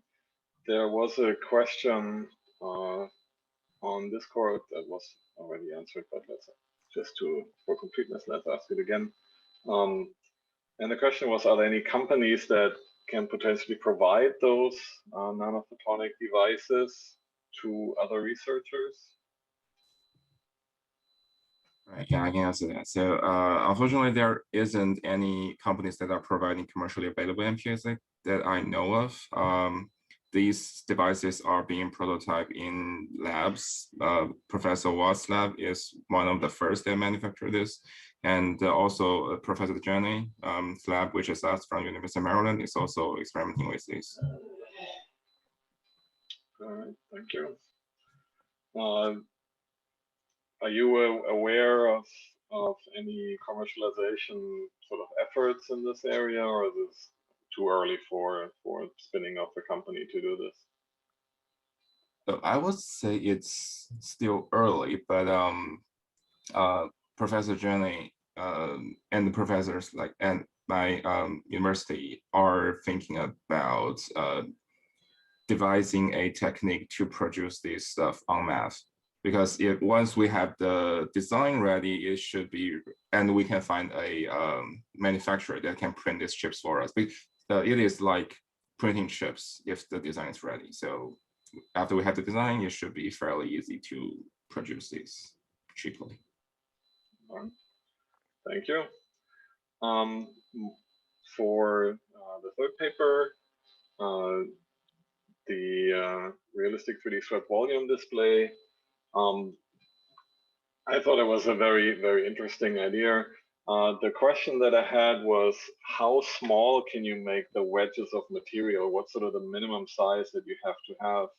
Because the sort of the interaction between the projector display and the rotation of the display, it's not obvious that you have to have your full object sort of size as the minimum size. Have you experimented with the smallest wedge that you can do? Okay, thank you for your question. So we don't do such experiments, but I think the one material should be larger than the one voxel size. And in our experiment, some of the materials, such as wool, should be larger than 3 millimeter, I think. So if we use such a material, then the material should be larger than such a size, for example, 3 millimeter, I think. So such a size factor can be a limitation to increase the number of materials in the display, I think.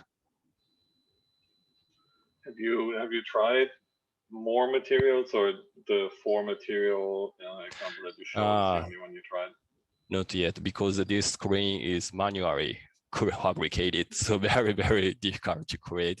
And also the maximum number of the material is limited by the projector frame rate. So we use the 22,000, so that means that 12 materials would be the maximum size, maybe, I think. Okay. Oh, but then 12 materials is already pretty good. Okay, all right. Thank you. Thank you. For the revealable volume displays, there are some questions on Discord. One is, where in depth is the projected image? Is it projected onto the glass itself, onto the planar object, and on where is the focus depth for the display that you're using there? Okay. I think regarding the question of the depth, the projection is projected on the planar object. I mean, not on the glass itself. Is asking about, is it projected onto the glass itself or the planar object? Yeah. I mean, it's the principle of the objection is the intersection with the projected object and the physical objects that that we show in the scene. Regarding the focus depth, as far as is on the physical object present in the scene. So if I understand you right, you're projecting onto the planar object, you're not projecting onto the glass and then reflected onto the planar object, you're projecting directly onto the planar object that people are holding? No. Ah. No, this is not one, sorry. I didn't get the question very so clearly. where is the projector pointing? Is it pointing at the plate that people are holding, or is it actually the plan that the people holding in front of the glass, the use case glass, the projection is on it, and the reflection, the result is showing. The reflection is the result.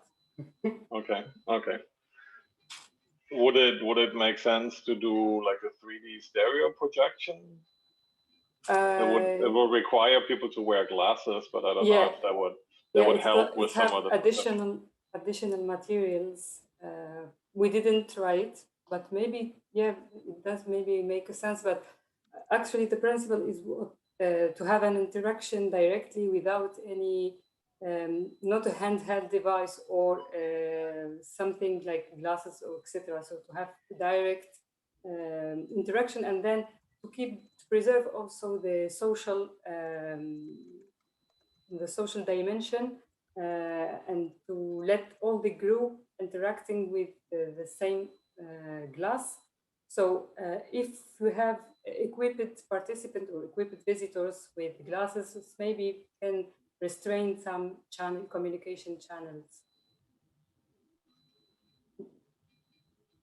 Okay. Can you handle multiple people? You're saying that you're targeting a group interaction. Can you handle how many? Yeah. Many people standing in front of the glass, having the panel, can show different content, and then they can collaborate. Actually, they can have different displays in the same moment. So it's not restricted to only one user. Okay. So if it's a collaborative task, it can be 100% supported by the prototype. Okay, sounds great. Thank you very much. Thank you. For the DCGH paper, everybody wants holograms, so this is very exciting to see some interesting new work going in that direction. There are some questions on the Discords. Are there phase-only modulators on the market that can support refresh rates beyond 60 Hertz? If so, can you share some pointers on where to get those? Or did you build everything sort of yourself in the lab? Are you speaking about the digital micromirror device? I'm not sure. That's a question on the Discord. It's not my question. I think that's what the question refers to, yeah. So digital micromirror devices are commercially available at those speeds. If they were talking about phase modulators, those are obviously much slower. But there are recent labs that are developing SLMs that can run it up to like 60,000 frames per second. So Okay, but those are not commercially available. Okay. All right. There's another question. How does one push custom binary frames to a DLP in real time? Well, I think the question is, how do you drive the DMD sort of with binary frames at 20K plus frames per second? So if we were going to get full speed, we would have to have dedicated hardware. But we actually have a conference paper coming out that addresses this problem. So you'll have to read that one. Okay. Is that accepted already? Can you tell us when and where that's going to come out? We don't know yet. It would be in the OSA though. Okay. All right. Okay, and then the other question, is the DMD an amplitude modulating device, and what is the final frame rate content-wise? So it is an amplitude modulating device. And the final frame rate content-wise, do you mean like the limiting frame rate, or like how quickly it outputs images? I guess I'm confused by the question. You're muted, Shoton. Sorry, I was saying if I want to display dynamic images, how fast can I display two different images? Well, it would be the same as a single image because each series of frames would give you the entire volume. The DMD is an amplitude modulating, it's binary. And so if you want to modulate the amplitude, you would need to use several DMD frames to display an amplitude image, right? And then you are also doing some smoothing on top of that. So I'm wondering how many DMD frames would you need to display one image? Well, that depends on the quality that you're going for. So you can have this trade-off between speed and the quality of your images, but you could do it with 5 frames and have something that looks very nice with our method. Nice. Thanks. All right. I don't see any further questions on the Discord channel. The Discord channel is going to stay open, so I would ask all the presenters to occasionally keep an eye on it, and maybe towards the end of the conference, answer whatever questions are coming up. Everything is recorded, like so many more things in times of COVID. This is all a little different and a little more asynchronous than usual. But I would like to thank all the presenters for the interesting work and for some interesting new ideas on how to expand virtual reality beyond headsets and what everybody else is doing. So, and we already heard about some follow-up papers coming up. So I'm very much looking forward to see where you're taking all this research. And I would like to thank everybody. And oops, I see somebody. Oh, okay, no, that was a comment on another question. All right, so thanks everybody, and I'm hoping you will have a chance to enjoy the rest of the conference. Thank you. Thank you. Thank you. Bye.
So welcome to the IEEE VR visualization session.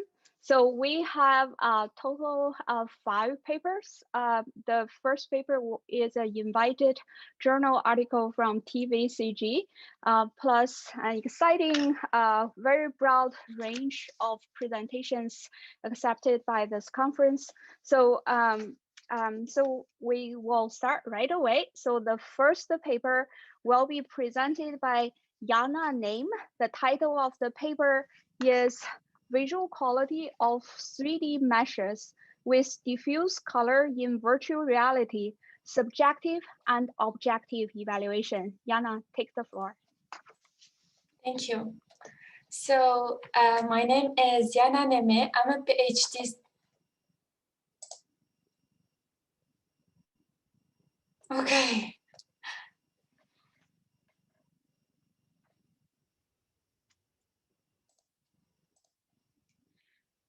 Hello everyone, my name is Yana Neme. I'm a PhD student at Luis Laboratory in France, and today I'll be presenting my work related to the visual quality assessment of 3D graphics in virtual reality. So let's start with a bit of context. We all know that the Cathedral of Notre-Dame de Paris was engulfed in flames 2 years ago. Fortunately, thanks to a 3D scan of the building, the cathedral will be identically restored. This example is just to point out the huge interest in producing rich and realistic 3D graphics. The way of consuming this data has evolved from 2D screen to virtual and mixed reality. However, the huge size of this data often make their interactive visualization and streaming problematic. So to avoid this problem, we usually reduce the size of this data by compressing or simplifying them. This process operations are lossy and can introduce visible artifacts that impact the final quality, as the example on the left. However, if these operations are driven correctly, the result can be very beneficial, as the example on the right. So we absolutely need to drive this operation, and for that we resort to subjective and objective quality evaluation. In this work, we will address both the subjective and objective quality assessment of colored 3D graphics. Our first goal is to produce a data set of colored 3D graphics, and we decide to produce this data set in virtual reality because all the available database in the literature were generated on screen. Based on the result of our subjective study, we will propose an objective metric capable of predicting the quality of such data. So let's start with our subjective experiment. To produce our database, we select 5 reference models. We corrupt each model by 4 types of distortion, common simplification, and compression applied both on geometry and colors. Now that we generate our model, we have to decide the way these models are displayed to the observer. It's very important to the observer to see the whole object and not to focus on one single viewpoint. So we select for each model 3 viewpoints that we animate with 2 movements, a slow rotation and a zoom in and zoom out. Thus, our data set contains 480 dynamic stimuli.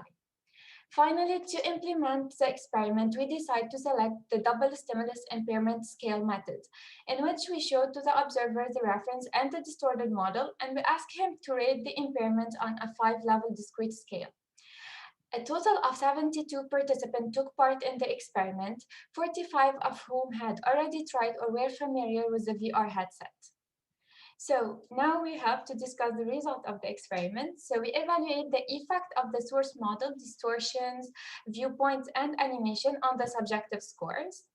As expected, the source model, distortion strengths, and types are the most significant factors. Surprisingly, the viewpoint and animation are not significant. However, the impact of this factor is emphasized when they interact with other factors. For instance, the viewpoint is strongly related to the distortion types, which cause complex masking effects. Here is an example.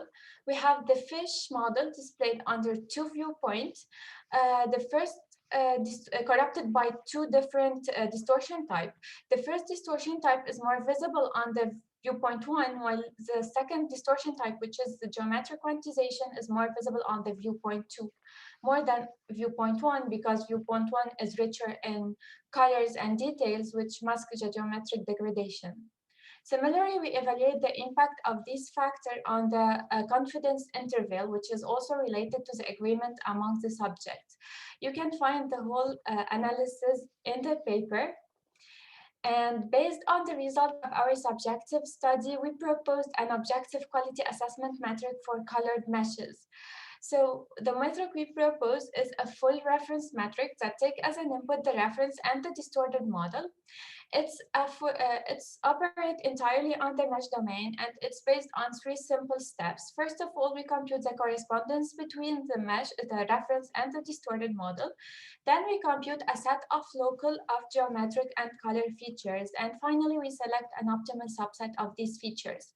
The output is the predicted quality score. So why we have to select an optimal subset of features?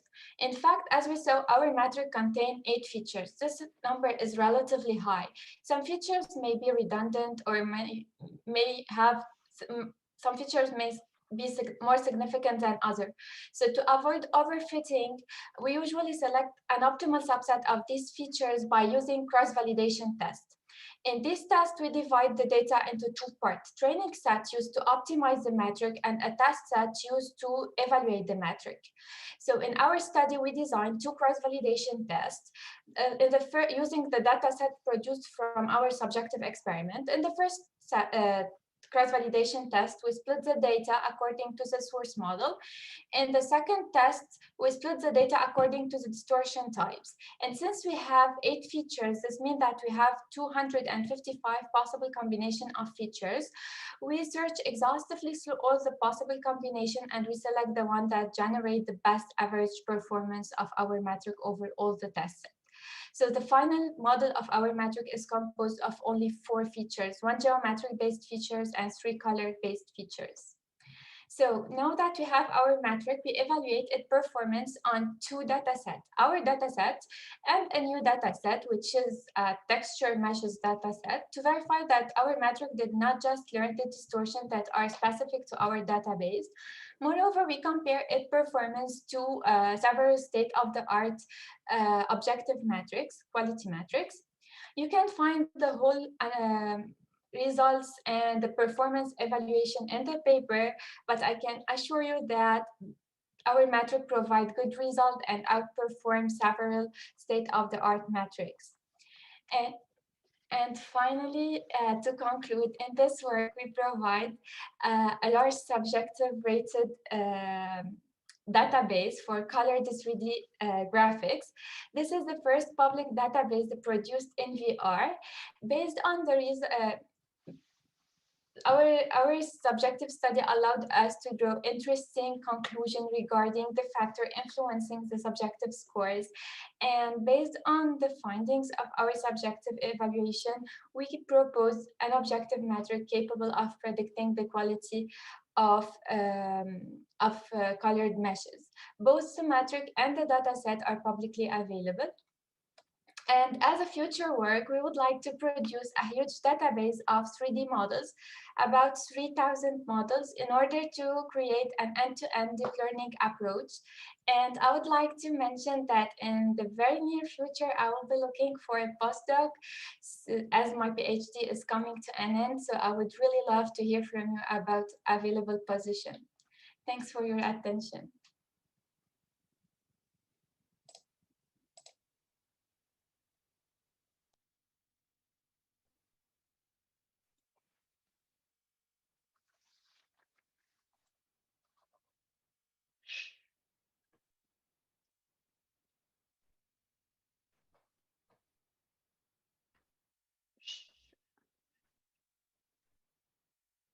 Okay, do I need to do an intro of the? Okay. Okay. Am I showing the right screen?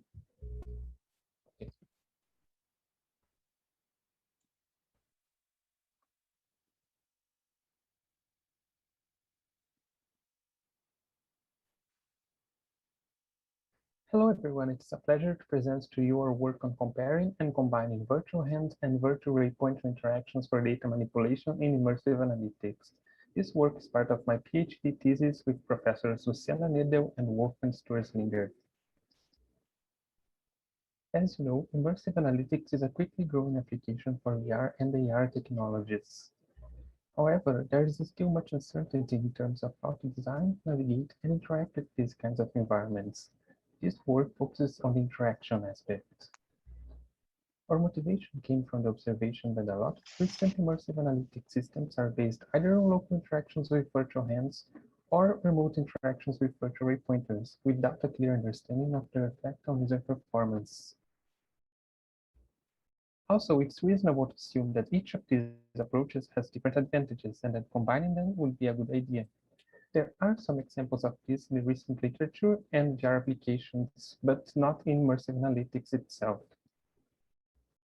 So in order to investigate the effect of different forms of interaction in immersive analytics, we implemented these 3 different modes, all of them supporting the same actions. So first, in the virtual hands mode, which you see on the left of the screen, all actions correspond to direct gestures such as grabbing, stretching, or tapping. Even though we use the Oculus Touch controllers for the hand tracking, we display only the virtual hands and map no actions to the controller buttons.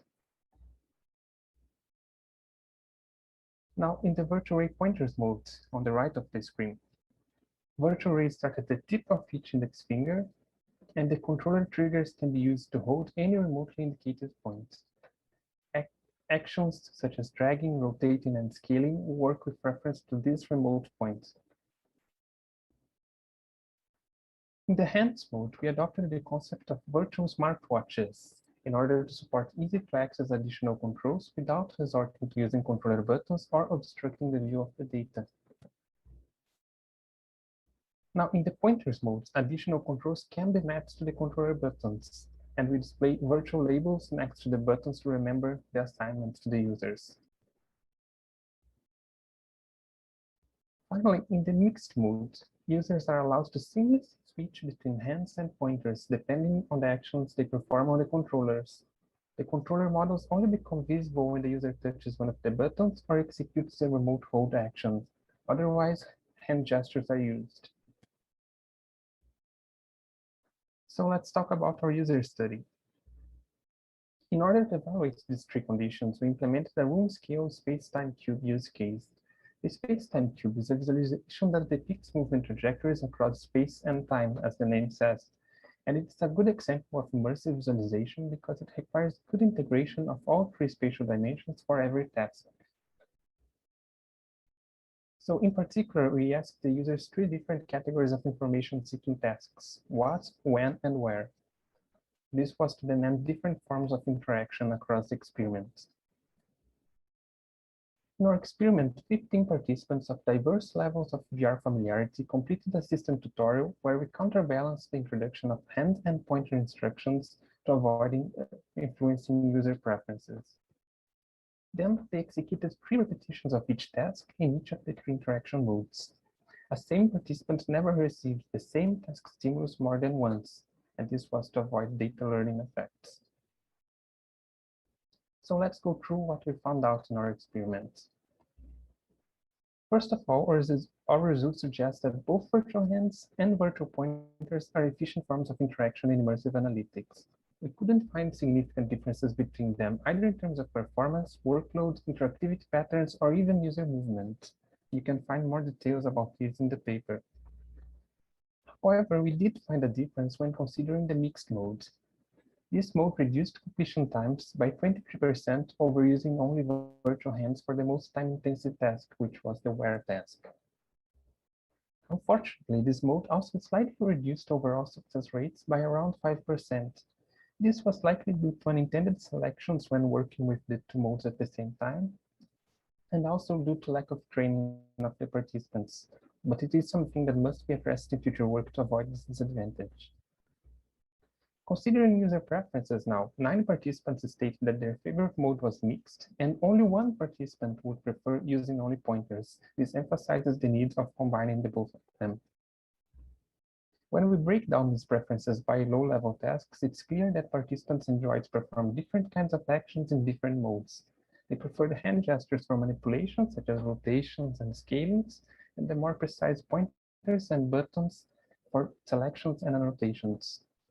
we also observed that they preferred using the smartwatches to activate features instead of learning more difficult actions such as double tapping, and this is an important note for future works. An interesting side result of our study was that we observed a series of significant correlations between user performance and feedback and individual characteristics, such as gaming habits and prior VR experience. We believe this could be an interesting direction for further investigation, and we have included more details about this in the paper as well. So in conclusion, our main takeaways here were that 1. Both virtual hands and pointers are efficient forms of interaction in immersive analytics without significant differences across a series of metrics.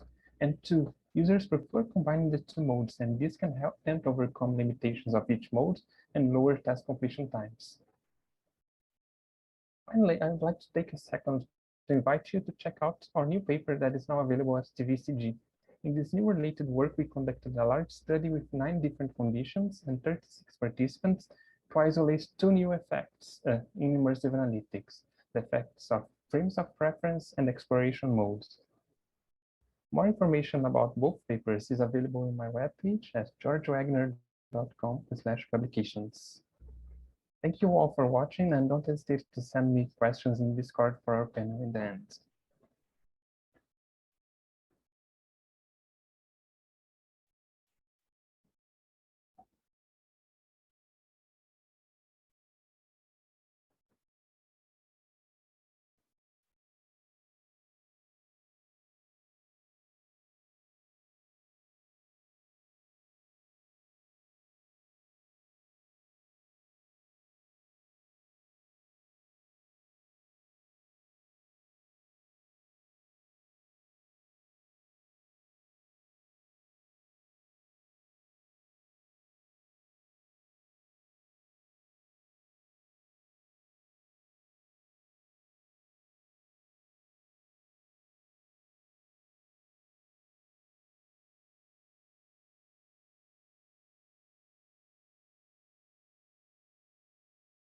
I'm Alexia Galati. In this work with Aidong Liu and Riley Choppa at UNC Charlotte, we explore the sense-making process in immersive visualization by examining users' interactions and their neural activity with FNIRS.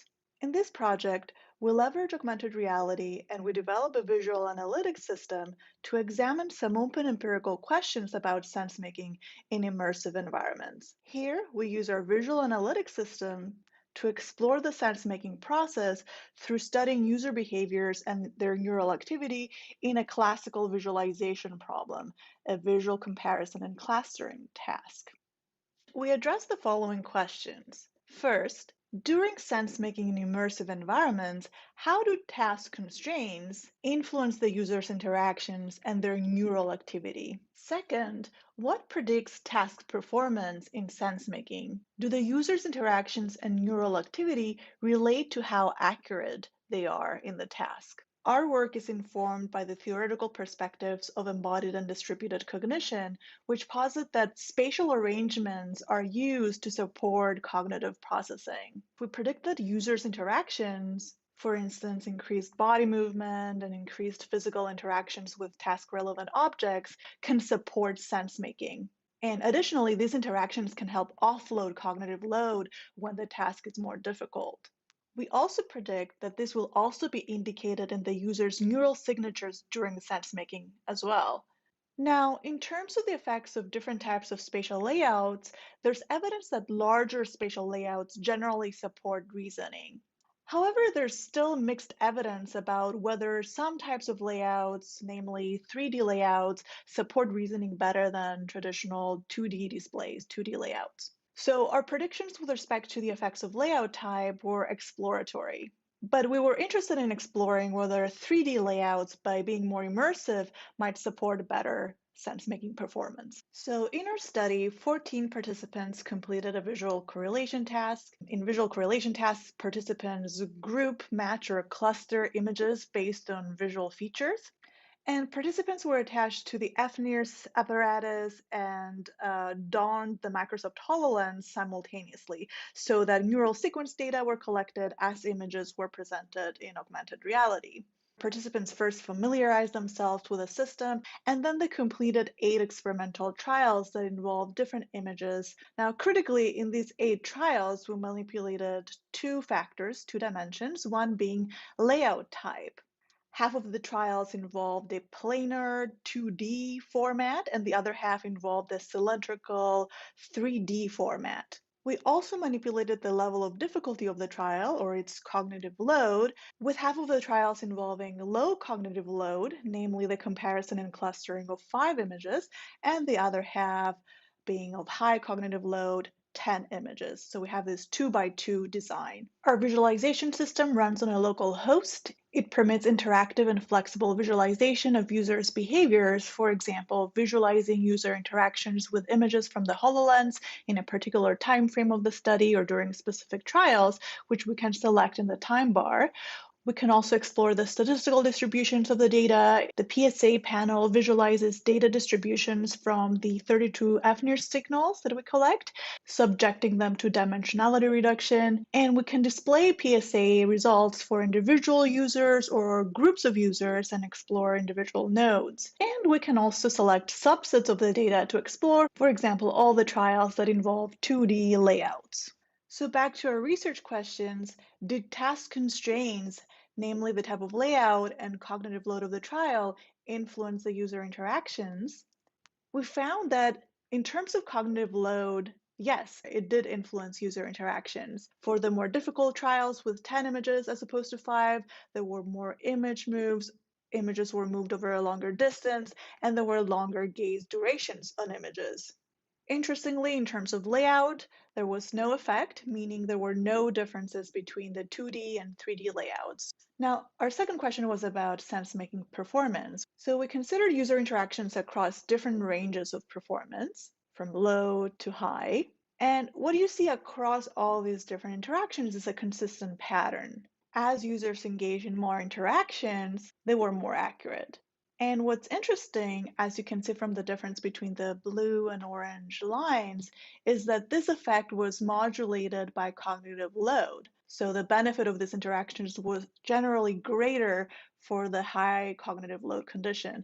We found consistent patterns for neural activity from FNIRS as well. Users were more accurate when higher sums of oxyhemoglobin and deoxyhemoglobin concentration were recorded.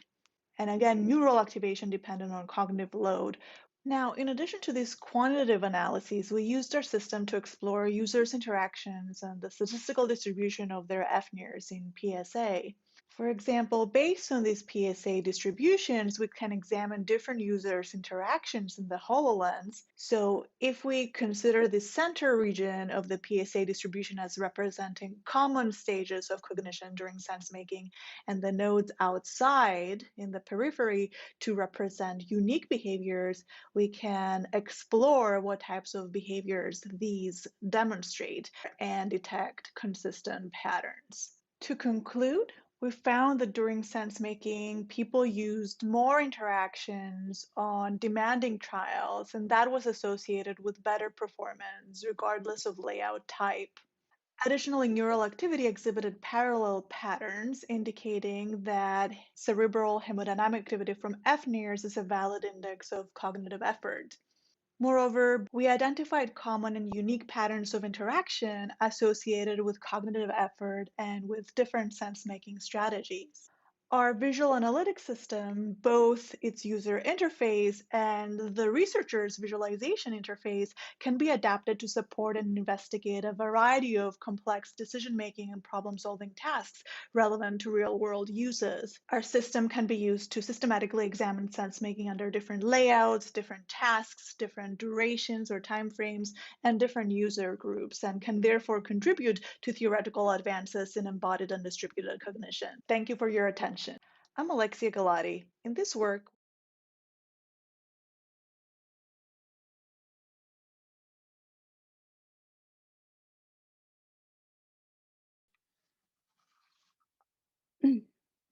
Mm-hmm. Mm-hmm.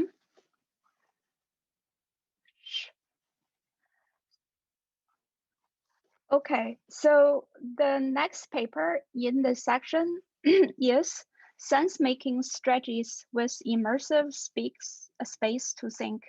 And the paper will be presented by Lee Lyle from the US.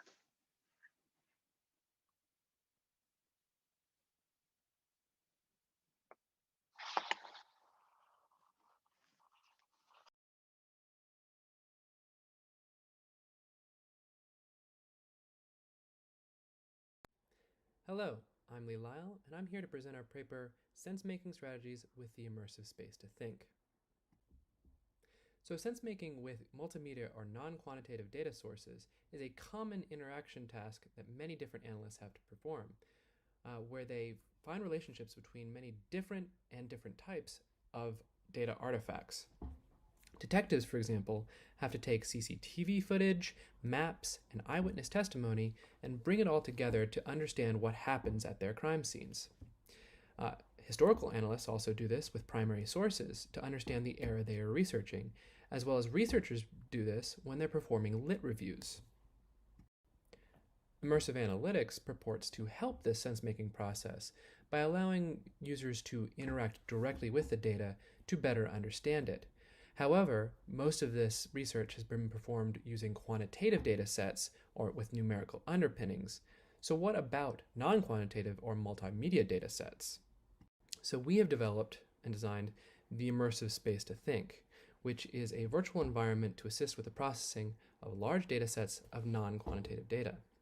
Users can make sense of the data artifacts and form relationships in a 3D space that combines the benefits of paper with digital processing.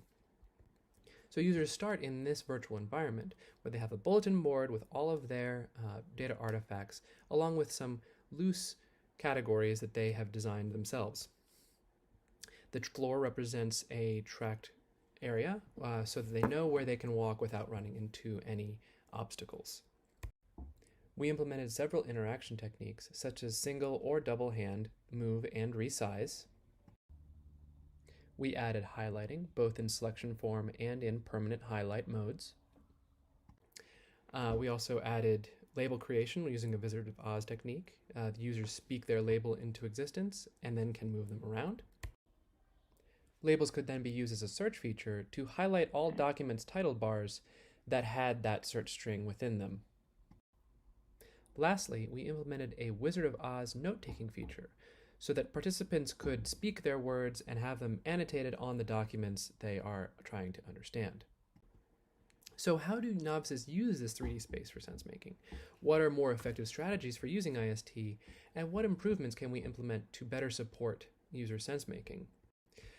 Well, we designed an experiment to answer these with 100 documents from Survey 32 of American World War II soldiers pertaining to racial relations, and we developed a historical prompt for them to answer while making sense of these documents.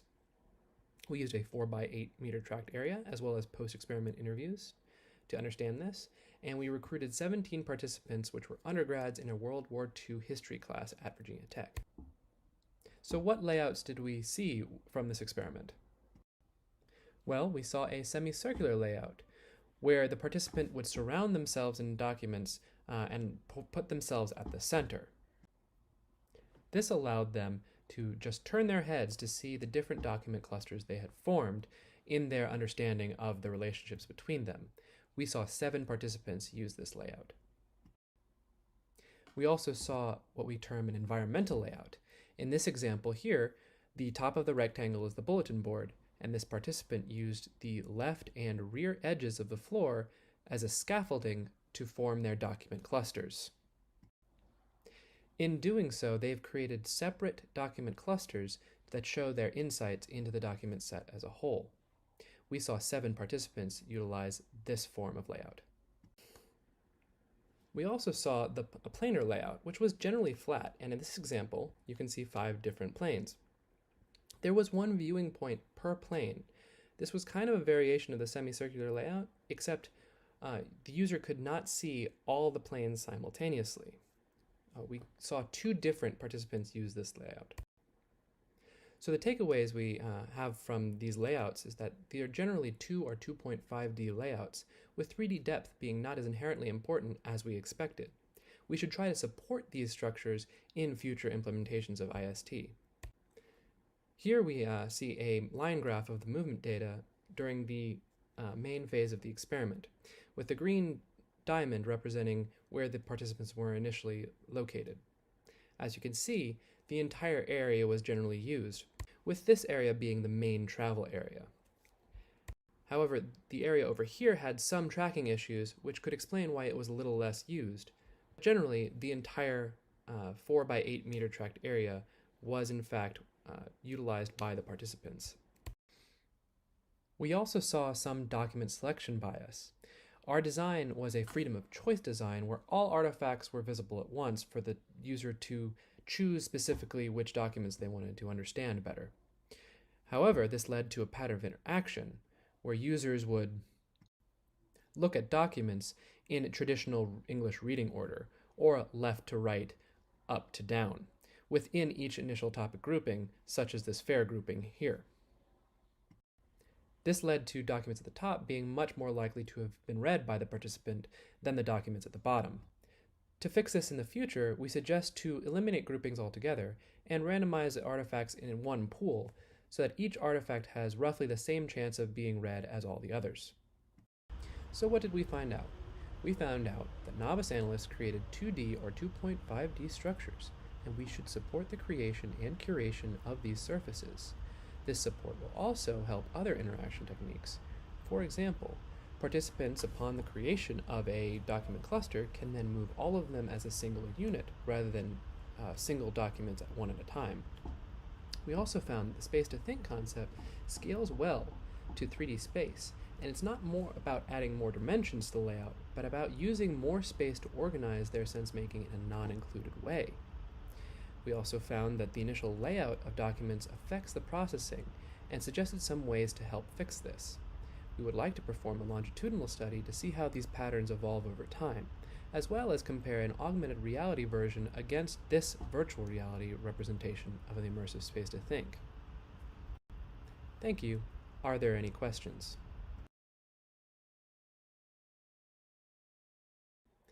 Hello, I'm Lee Lyle.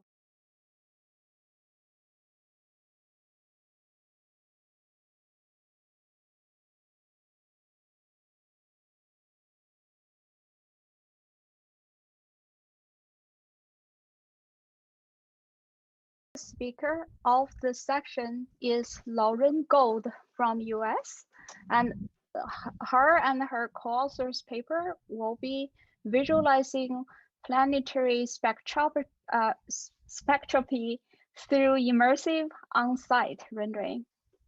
Laura. Hi everybody, I'm Lauren Gold, a PhD.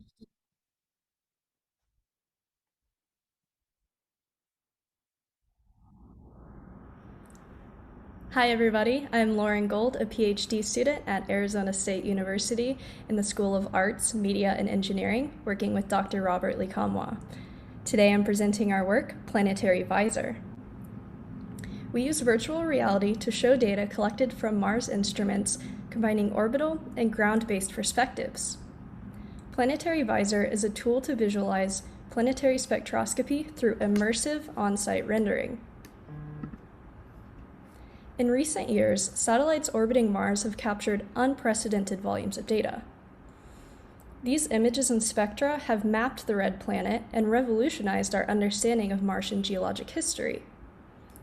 On NASA's Mars Reconnaissance Orbiter, one instrument called CRISM measures the reflectance of sunlight off of the surface of Mars with respect to wavelength.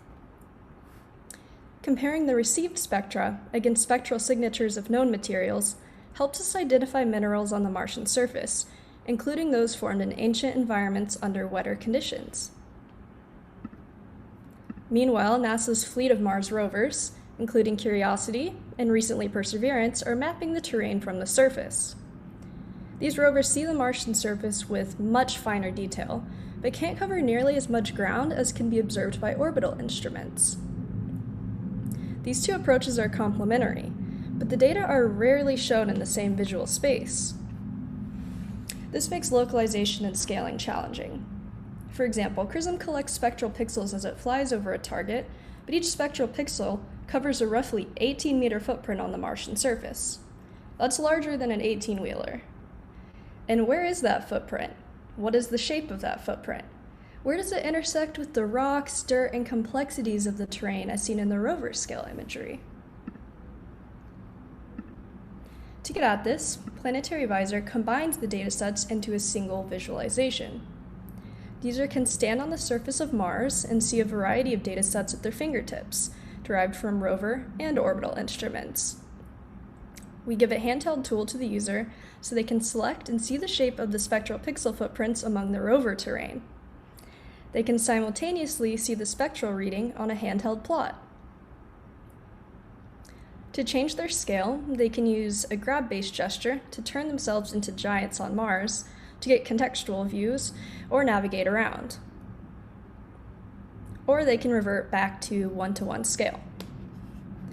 If they want, users can use external GIS tools such as ArcMap or Envy to prepare their spectral data with the types of processing workflows that they're familiar with.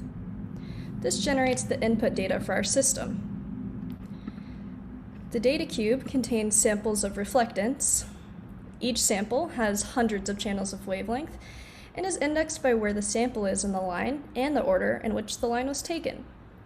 So all of the reflectance values are indexed by x, y, and lambda.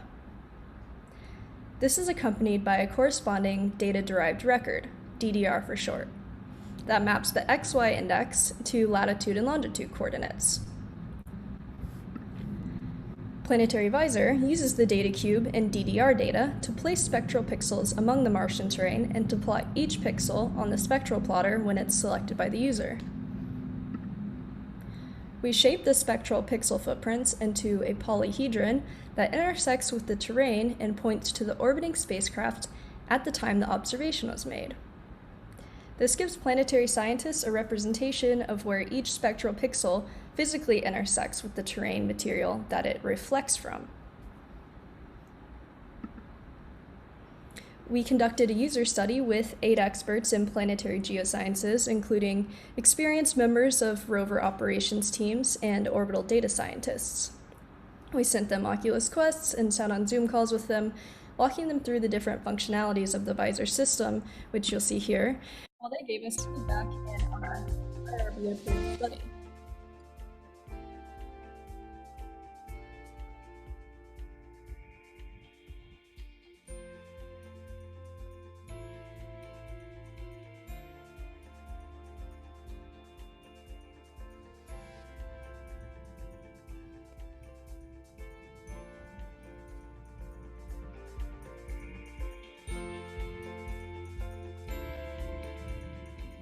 We also had a questionnaire whose results we talk about in the paper.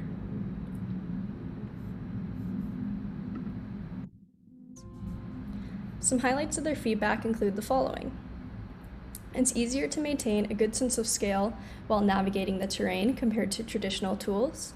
The 3D view makes it easier to interpret geologic features as compared to 2D or desktop 3D representations, and users claim to have gained a new perspective and more geological context of the orbital data. They also provided some great ideas for future work. We're currently working on implementing new tools to address their suggestions, such as incorporating more rover datasets and exporting spectral plotter compositions and comparisons for offline viewing. Moreover, the system can be extended beyond the current location and datasets. We can build a similar environment for the landing site of NASA's new Perseverance rover. We can also use new and improved orbital remote sensing data as they become available, even thinking beyond the Mars to the Moon and other planetary bodies. By combining orbital and ground-based datasets into virtual environments like Planetary Visor, we can immerse planetary scientists in the data they study, giving them new perspectives towards new discoveries. And you can find our project on GitHub. Thank you, and let me know if you have any questions.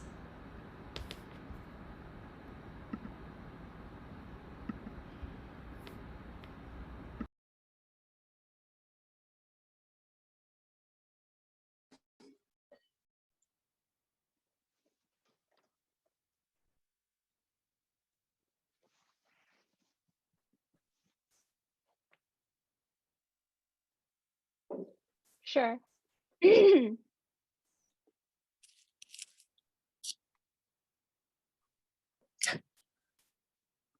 All right.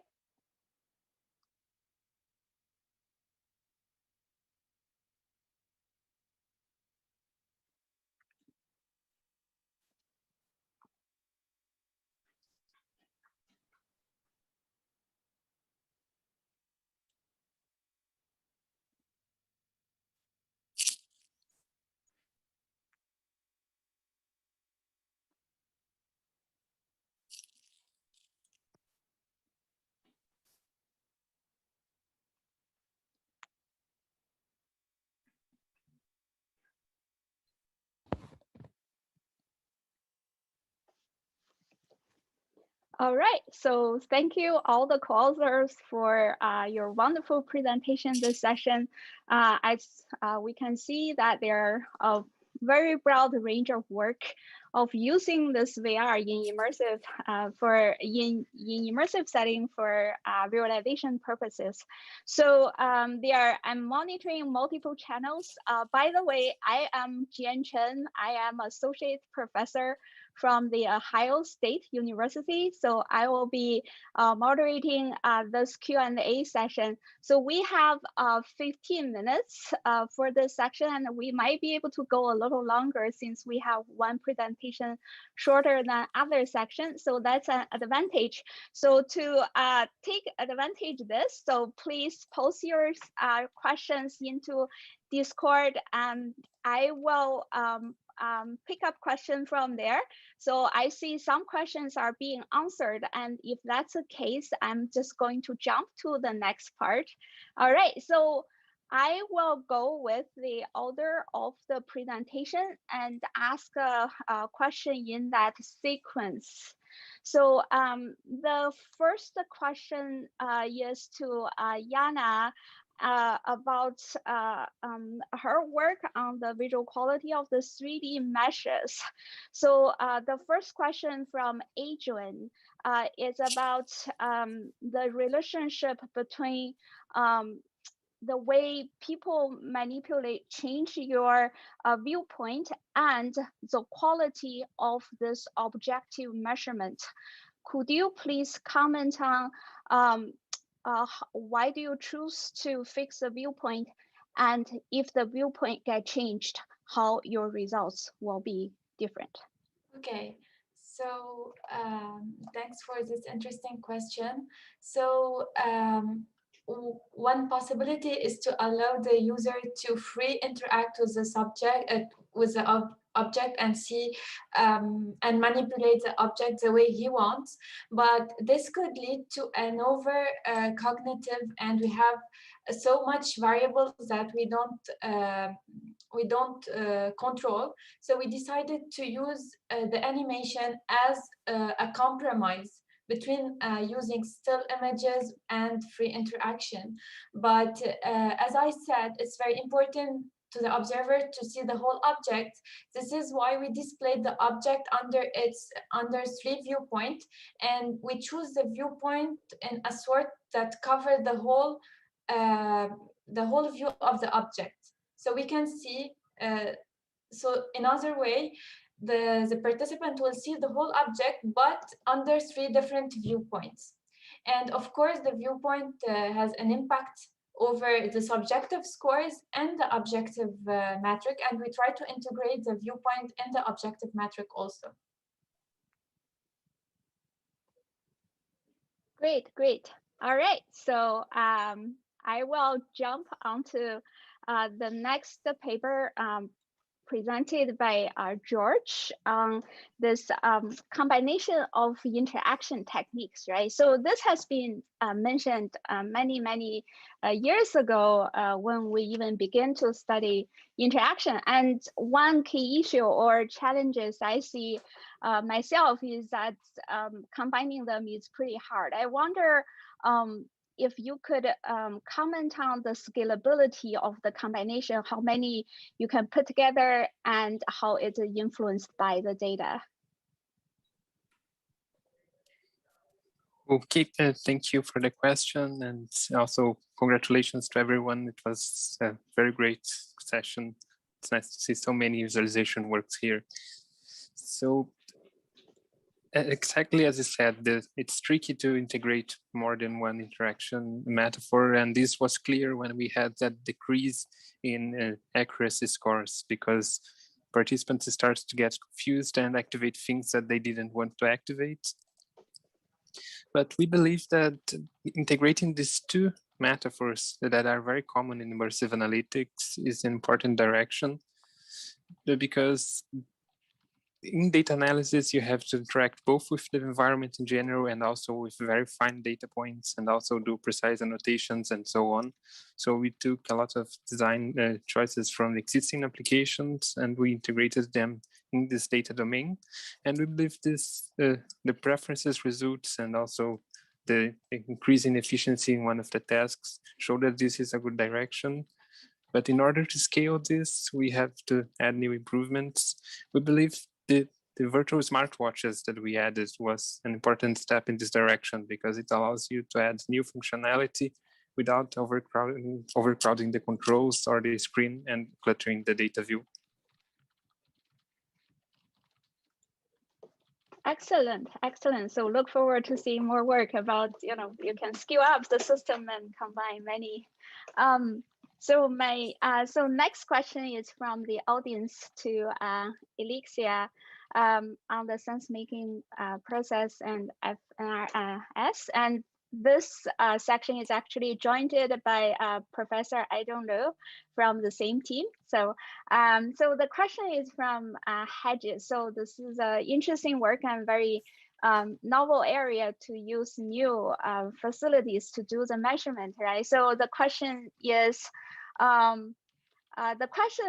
guess it was about the noise. How do you process the data? So and then I believe the question was partially answered. Maybe you can leverage more about the noise reduction process using this new measurement instrument, please. I can give it a try. So I didn't see the question answers on Discord, so I'm not sure what Alexia have been put there. FNIR signals have been known to be very challenging to process. So the noise question is indeed a challenge question for us as well. In this work, we're trying to use interactive visualization, not only on processing the FNIR signal itself, but also combining the human behavior data that we record, let's say from the Microsoft HoloLens, to help us to address the FNIR noise sequences. We use a simple approach to pre-process the FNIR sequence, and during the analysis, we're really combining the HoloLens recorded data and the FNIR data together to drive the decision. I would simply add to that because our visualization system supports dimensionality reduction visualization by displaying the results of a PSA, we can extract some meaningful signals from these statistical distributions through the system as well. So wonderful. So we're the immersive visualization session, and we use visualization to debug our visualization. So that's wonderful. And then next question is to Lee on the immersive space to think. So this question is from Rick. So kind of related to earlier question I asked about the scalability on the interaction when you work in the space. This is about scalability of the content, right? So in the paper you talk about maybe there are chances to do this very information rich virtual reality where you can couple multi-dimensional data all together. But when you do the evaluation, you only evaluated text document. Could you please leverage how the information content can be scaled up? Yes, our IST actually is implemented is such that we can use movies, 2D movies, audio, 2D images, even PDFs in a different, more compact form. We don't expect there to be much differences, but we did scope our experiment such that users would only interact with text documents. We don't foresee any differences in the layout patterns. Wow, that's very interesting. So that means it's pretty scalable to any type of environment that you could potentially put any data into the environment, allow people to use techniques to interact with them. Maybe there would be an interaction issue when you interact with different types of data, and then the new issue will come up. So that's a very interesting perspective to learn.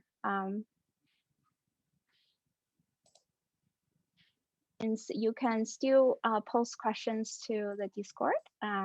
So I'm going to move on to the next question to Lauren. We got many questions to you. I will see if there is a way to combine them and ask.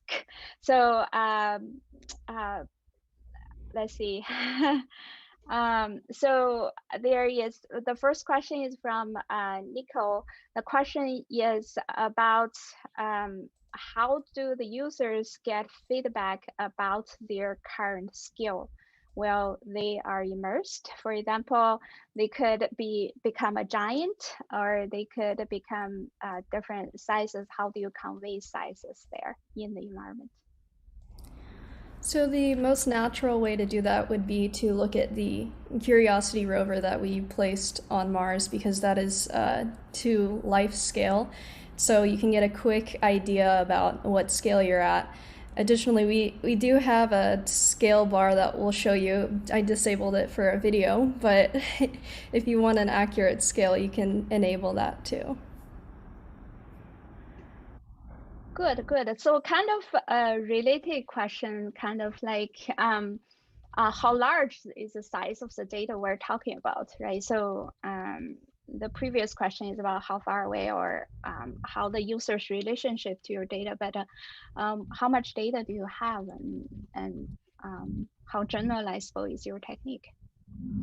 Sure. So one of our biggest challenges, of course, is generating all of the terrains that we get from the rover images. The photogrammetry process is really time and labor intensive.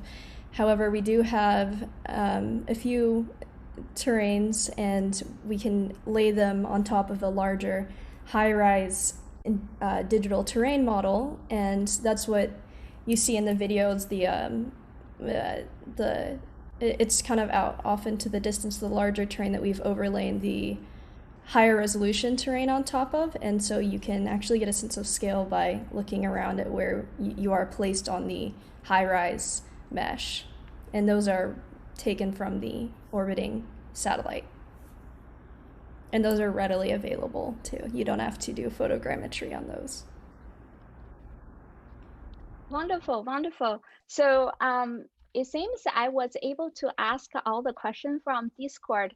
So since we still have a few minutes left, I thought I would kind of get my own questions answered to all of you. So because this section is so interesting and reflecting actually interdisciplinary area of combining this huge space to allow people to see many different kinds of data and interact very differently, right? So, and now also use different modality to measure the cognitive load. So I have this more philosophical question. So to you, so we know that in VR we have different modality, AR display, HoloLens, and immersive setting, wall display. They all become so available. The technology is so mature now. So if you have one suggestion about the key question you want to answer in this immersive visualization setting, what would that be? So one question, and give maybe no more than 3 sentences to justify your answer.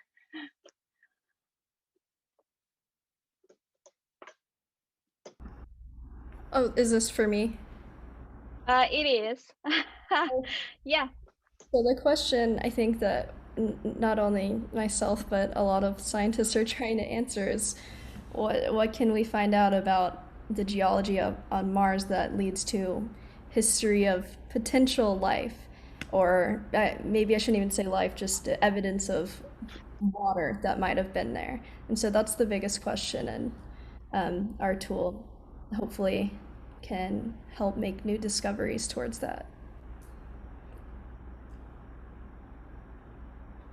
Wonderful. So you're talking about it from the user perspective. Basically, what the user wants is what we should design for the immersive visualization that is to serve the people.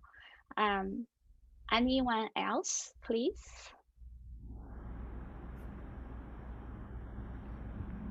Oh, if I can add to that first question about the single question, I don't know. I think what's most exciting about immersive analytics right now is that you can't find a single question, because as Jana said at the beginning, I think that there are so many variables involved in any experiment that any any of these variables can be affecting the user results. So we have to try to isolate all of them that we can and develop new guidelines. So there are a huge number of questions at the same time. And that's great that so many people are working on it right now.